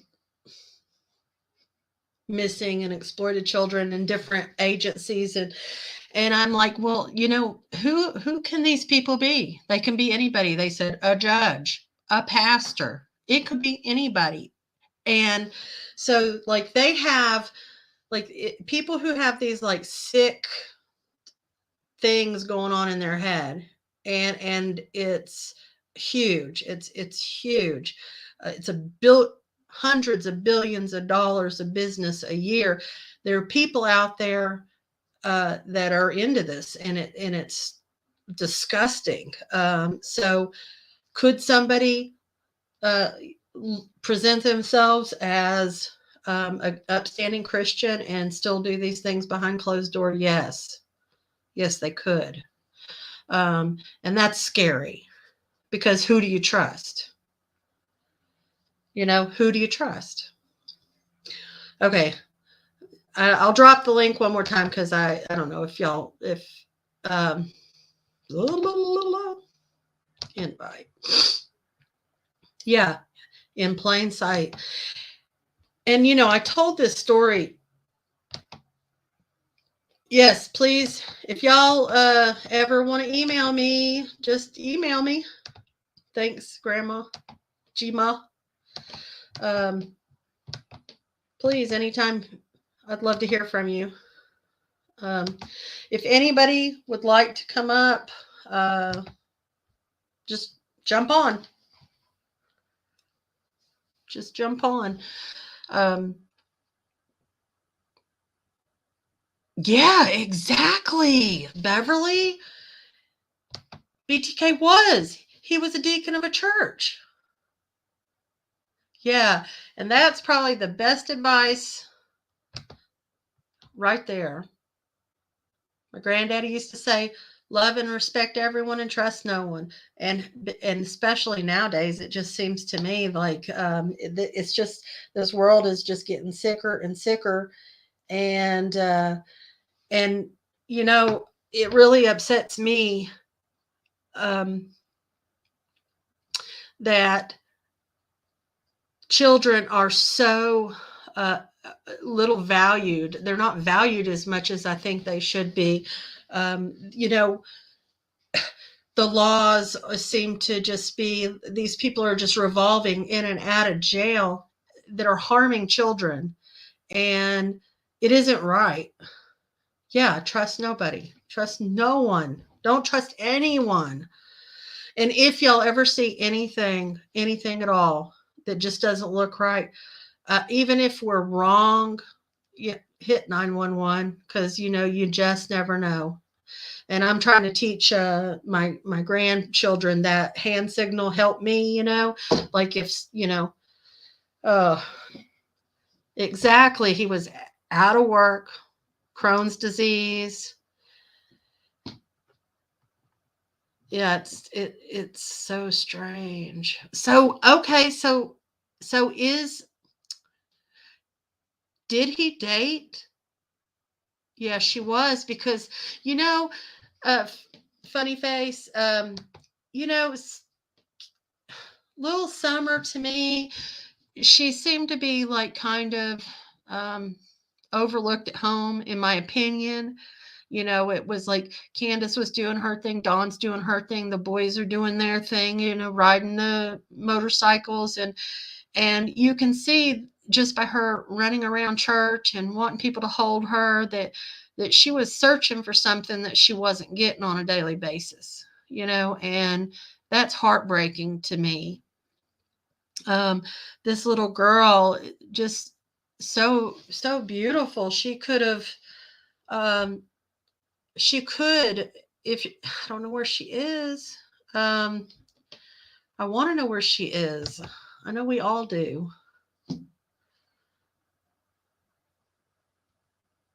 And you know something, just like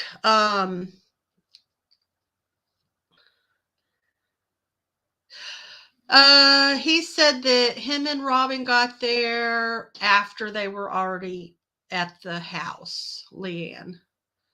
That they got up there around 8:20 or something like that.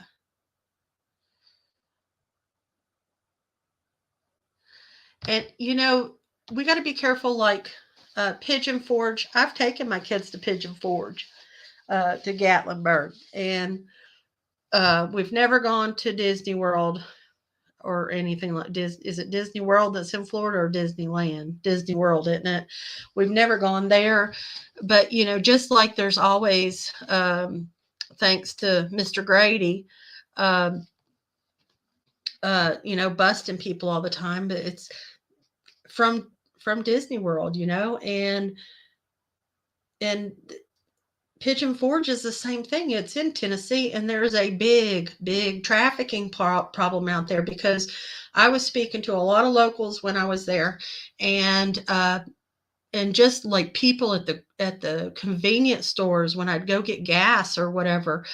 Hey, Holly, they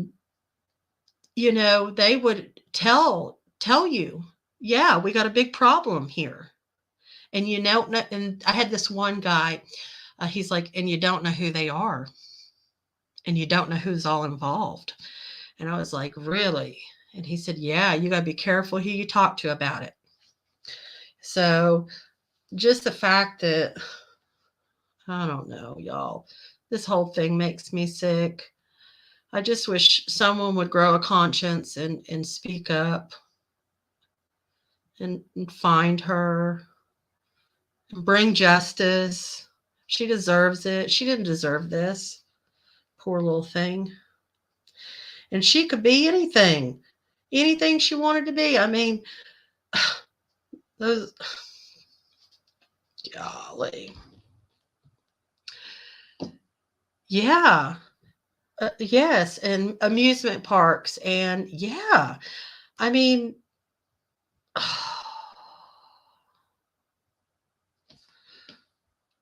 oh, I haven't heard this one.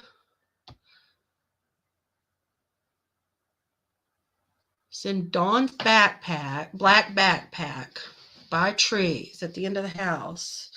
Well, the only thing about, people thinking that she's on the property, the only thing to me,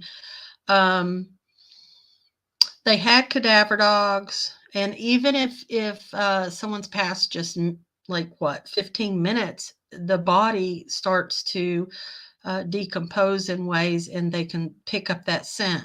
I don't like to think like this, but they had tracking dogs and cadaver dogs all over that property, all over those woods, and they were David Dotson, according to David Dotson, that he was told that they searched 5,000 square acres. And yes, Grandma, I did a story about rehoming adopted kids in America. And let me tell you about this, because this is straight up like going on right here in the United States. So, okay, these kids get adopted out, right? Everything's finalized. They become their children. So there's no more home searches or home visits, right? To make sure that they're fitting in and all of that, right? So once they become your child, they're your child, right? So there is a pedo ring in this, okay? So trigger warning. So they take these adopted children, they keep them for whatever, a few months, maybe a year. And then when they don't want them anymore, and you can go and you can test me on this. You can go on the internet right now and Google, or you can even do it on Facebook, because I was about floored when I went to Facebook and punched this in. There are web pages picked up, that have literally, yes, it's like child swapping. Pedos are doing this, and they have web pages, and you can just scroll down, and it gives bios for each child, what their weaknesses are, what they like, what kind of personality they have, and they have pictures, and all you have to do is call that person and make an agreement with them, and it's just that simple, sadly. And children are, hi Jess, and children are being abused over and over and over by different people. This is rehoming in America. No, and we will never stop looking for Summer. We can't let her name die down. Just can't. Even if it's just if everyone would just talk about, her every day. It's keeping pressure on the law enforcement. It really is, because, well, I don't think I want to be the one that goes and stands in front of the sheriff's department to honor Summer, and there is something really strange about that whole group of people right here. Yeah. Yeah. It's just, y'all.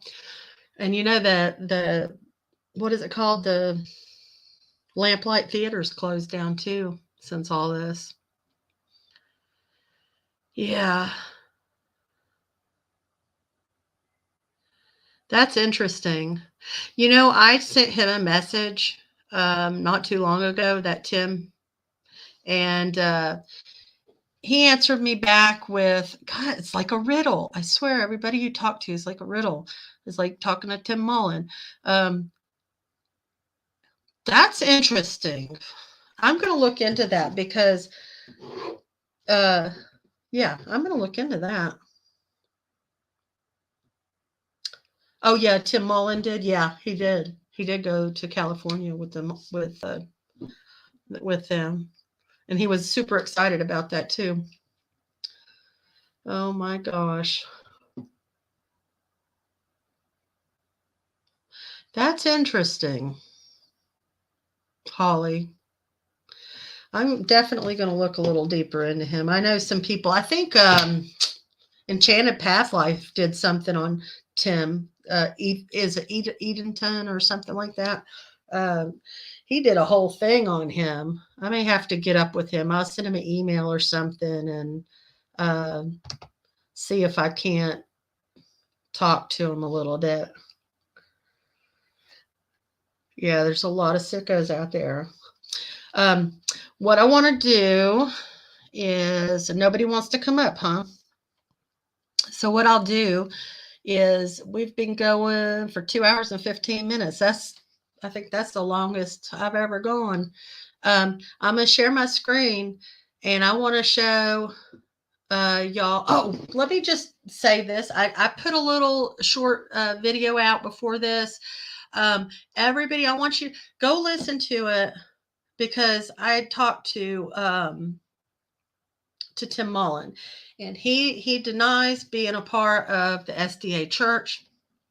He says he is a non-denomination, and he denies having ever gone to the SDA church. Now he told me that himself, and because I was kind of curious as to who videotaped the church services, right? Because a lot of it seems to focus on Summer quite a bit, in my opinion, right? So just there is Angel. Oh gosh, what is it? I get it wrong. Angel speaks too fast, right? Okay, so go check that out, and go to my little short video before this one, and it's got the link, and it'll take you right on over there to it. But I want to close with the little video of Summer getting her little book at Sunday school or Sabbath school or whatever. So let me mute out because you get to hear her little voice. Yes, talks. Oh, is it too much? Talks too much. Okay. Thank you. Thank you, Jess. Okay. Hold on.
did that show? I know I lost it. Screwed up right at the end, huh? Did y'all see Summer? Doesn't she have like a strange look in her eyes right at the end? Poor little baby. Well, listen, y'all. And I got to look into that about David Dotson. My gosh. I wonder, I'm going to try to find out about that. So it didn't show? You didn't see Summer talking? Sandy?